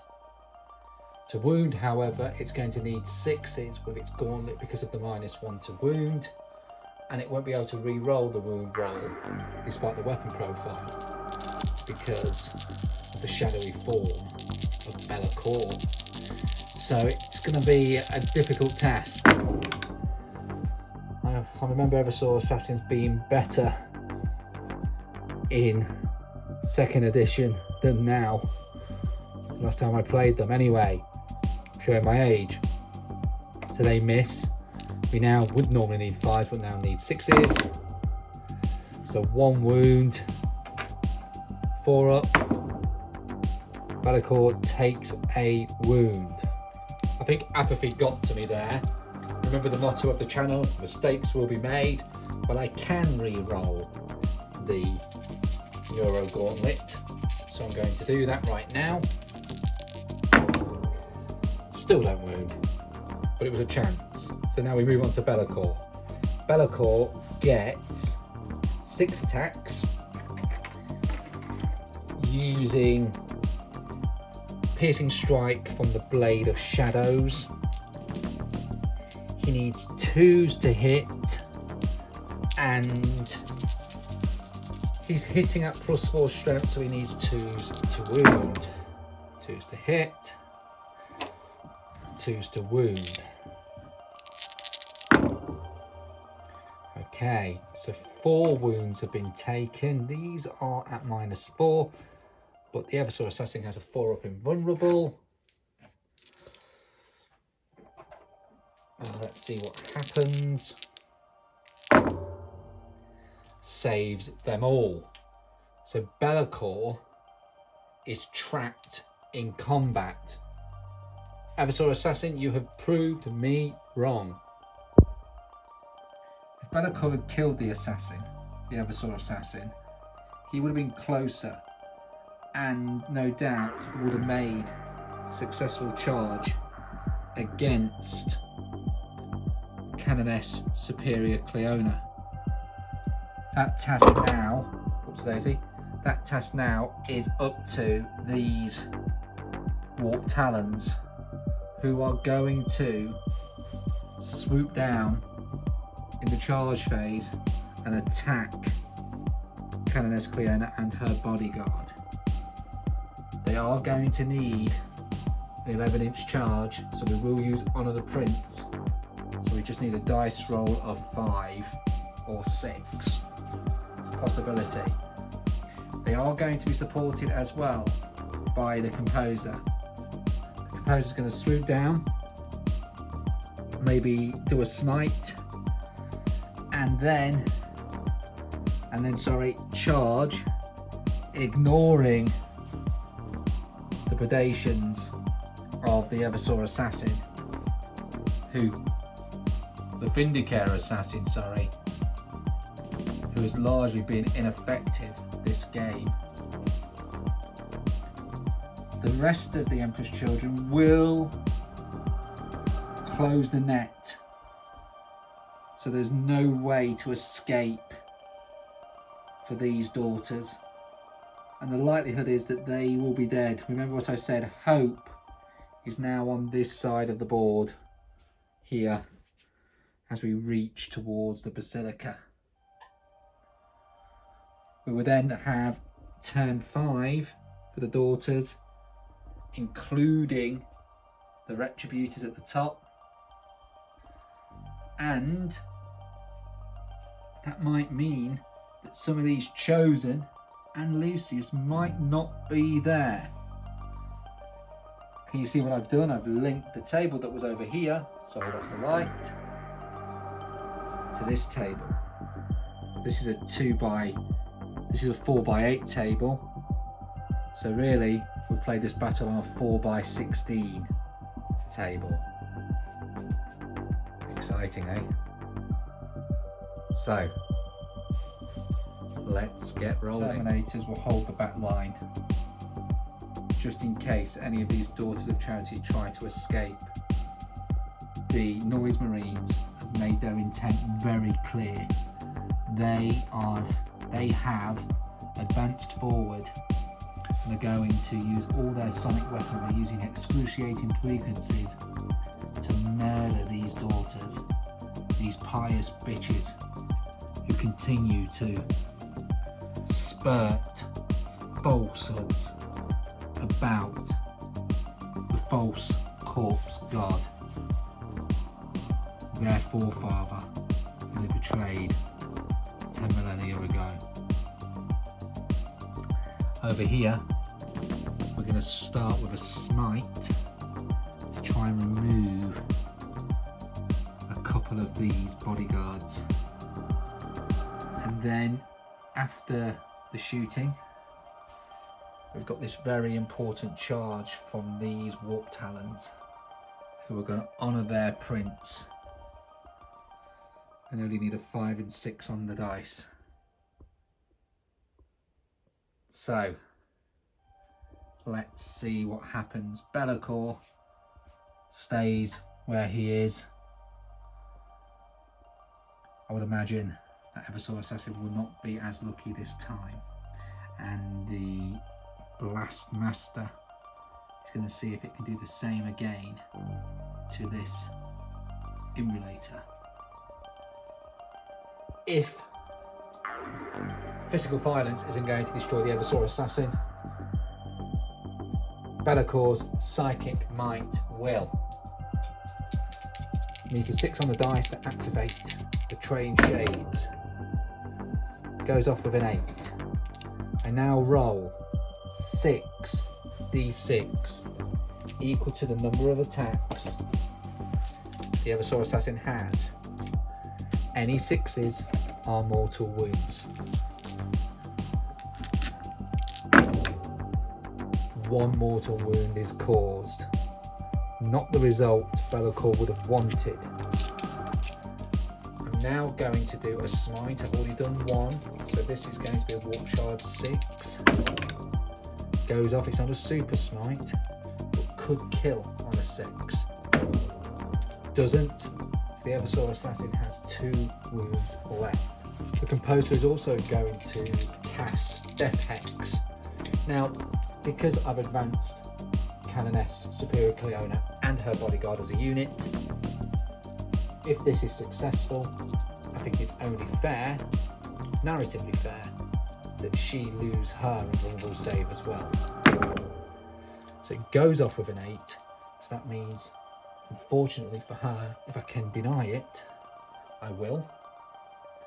I am going to use the stratagem that enables me to deny on a 4-up. Let's see what happens. Yes, that is denied. But if it had gone off, she would have lost her invulnerable save. Blastmaster, using excruciating frequencies, will hit on 3 pluses. Any wound rolls of 6 are going to cause 1 mortal wound to the vehicle as well. And let's see what happens. So we hit 3 times. These are strength 8, toughness 7, need 3s. I'm going to re-roll that one. You see that 6 there, so no mortal wounds were caused this time, but a possibility of 9 damage. Let's see what happens. They are -3, -2, so we need 5s. First one saved. Second one, 3 wounds taken. And the third one saved. So the vehicle only takes 3 damage. However, I didn't declare it, but I'm going to do it anyway, because there's no one going to argue with me, because I'm probably playing the game. Narratively, those sonic blasters are going to go into those doors. I kind of did say it in the description, but I suppose I should have made it clear when we rolled the dice. So let's see what happens.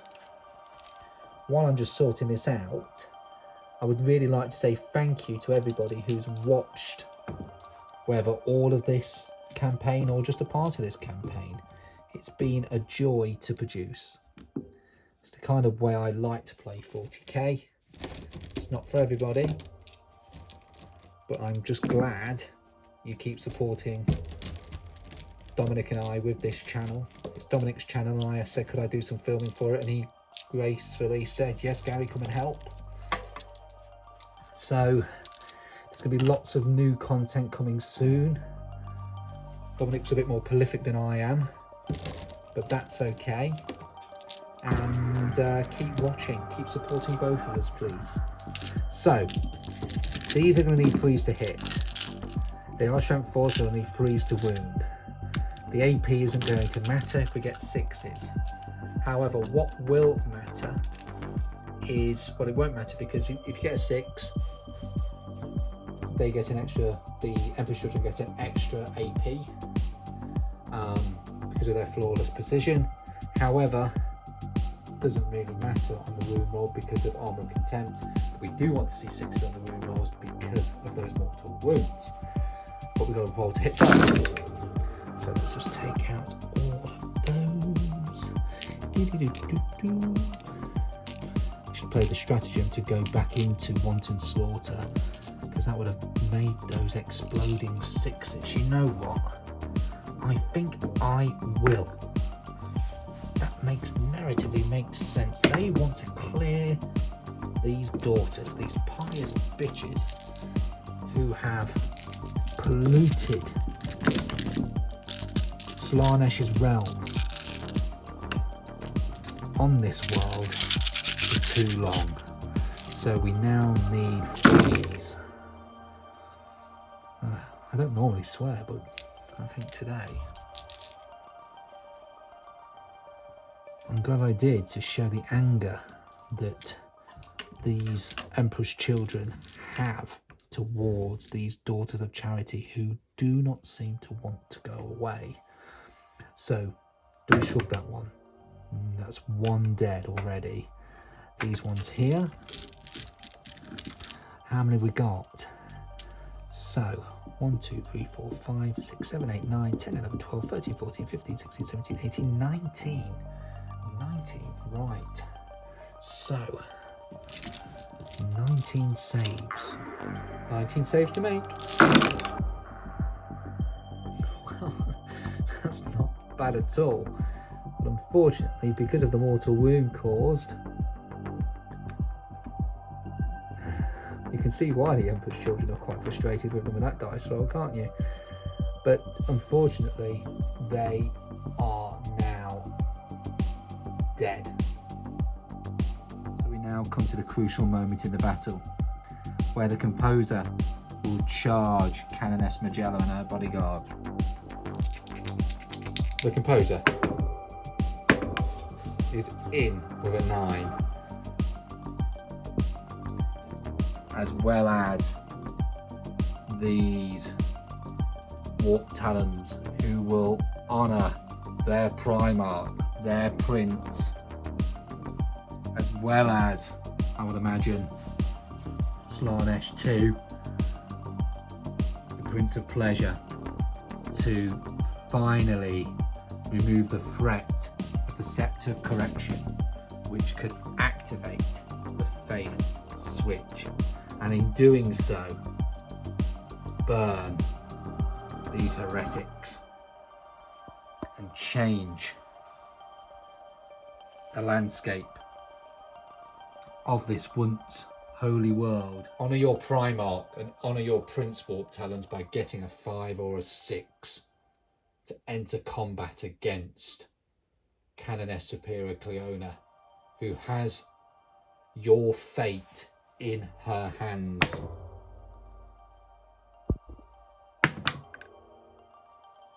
And there it is. They are in. So we have the sorcerer, the composer, gets 5 attacks, needs freeze to hit, strength 4 plus 3 because of the 4th stave, strength 7, so we need 2s to wound. Misses with 3. I will re-roll one of them. So hits with 3, now need 2s to wound. Wounds with all 3 of them. Now they only do 1 damage, but D3 damage each, sorry. So, at -1, these are going to be 4-ups. Let's see what happens. fails that one. Takes 1 wound. She's got 3 left. Has pulled this down for this dramatic moment. So the next one. She fails that one. Oh no. Takes a further 2 wounds, leaving her with 1. And I don't have enough holy dice to get her back up. Here we go, the last one. But she saves that one. So Canoness Cleona is on 1 wound at the moment. Warp Talon, who made it into combat with Canoness Superior Cleona, who now only has 1 wound, thanks to the devastating blows from the Composer's Force Staff, now Stave, whichever you want to say, has 5 attacks, hitting on 3s, but it's its own strength 4. But you can re-roll the wound roll, so let's see what happens. Well, hits 3 times. Needs 3s to wound. These now are an additional AP, so they are now -1. An extra -1, so they're -3. This one here is now -2, but would be -1. These are now -3 are going to be -2 because of Armor Contempt. Just confuse everybody, Gary. So, need 5s on these, 4 here.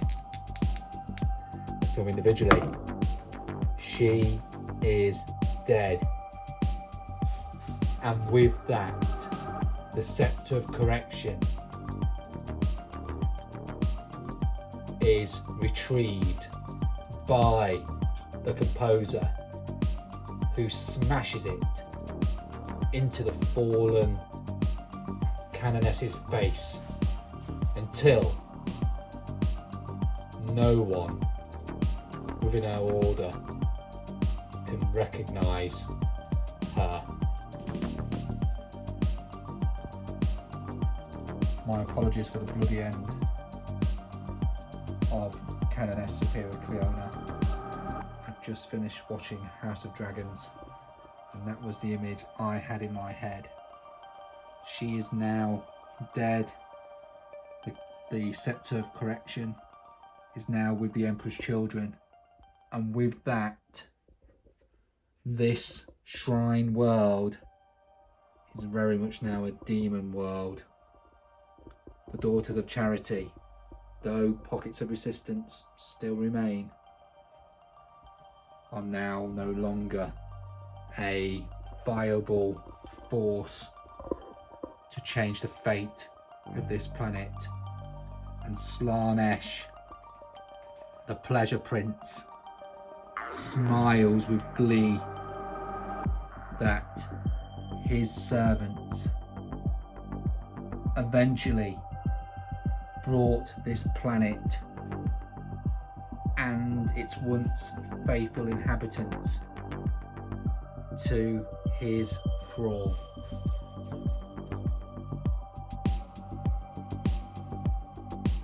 Maybe one day there will be hope. To say that Shrine World has been lost to the war is horrifying is a severe understatement.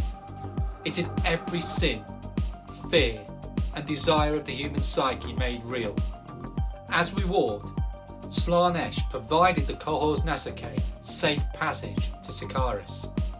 There, the Scepter of Correction would be presented to Aurelian once his self-imposed exile in the Templum Infincio was over. In return, the Dark Council provided Lucius with the last known location of their Primarch. Their search will continue in 2023. Here's to a new year. Here's to you. Happy New Year, everyone.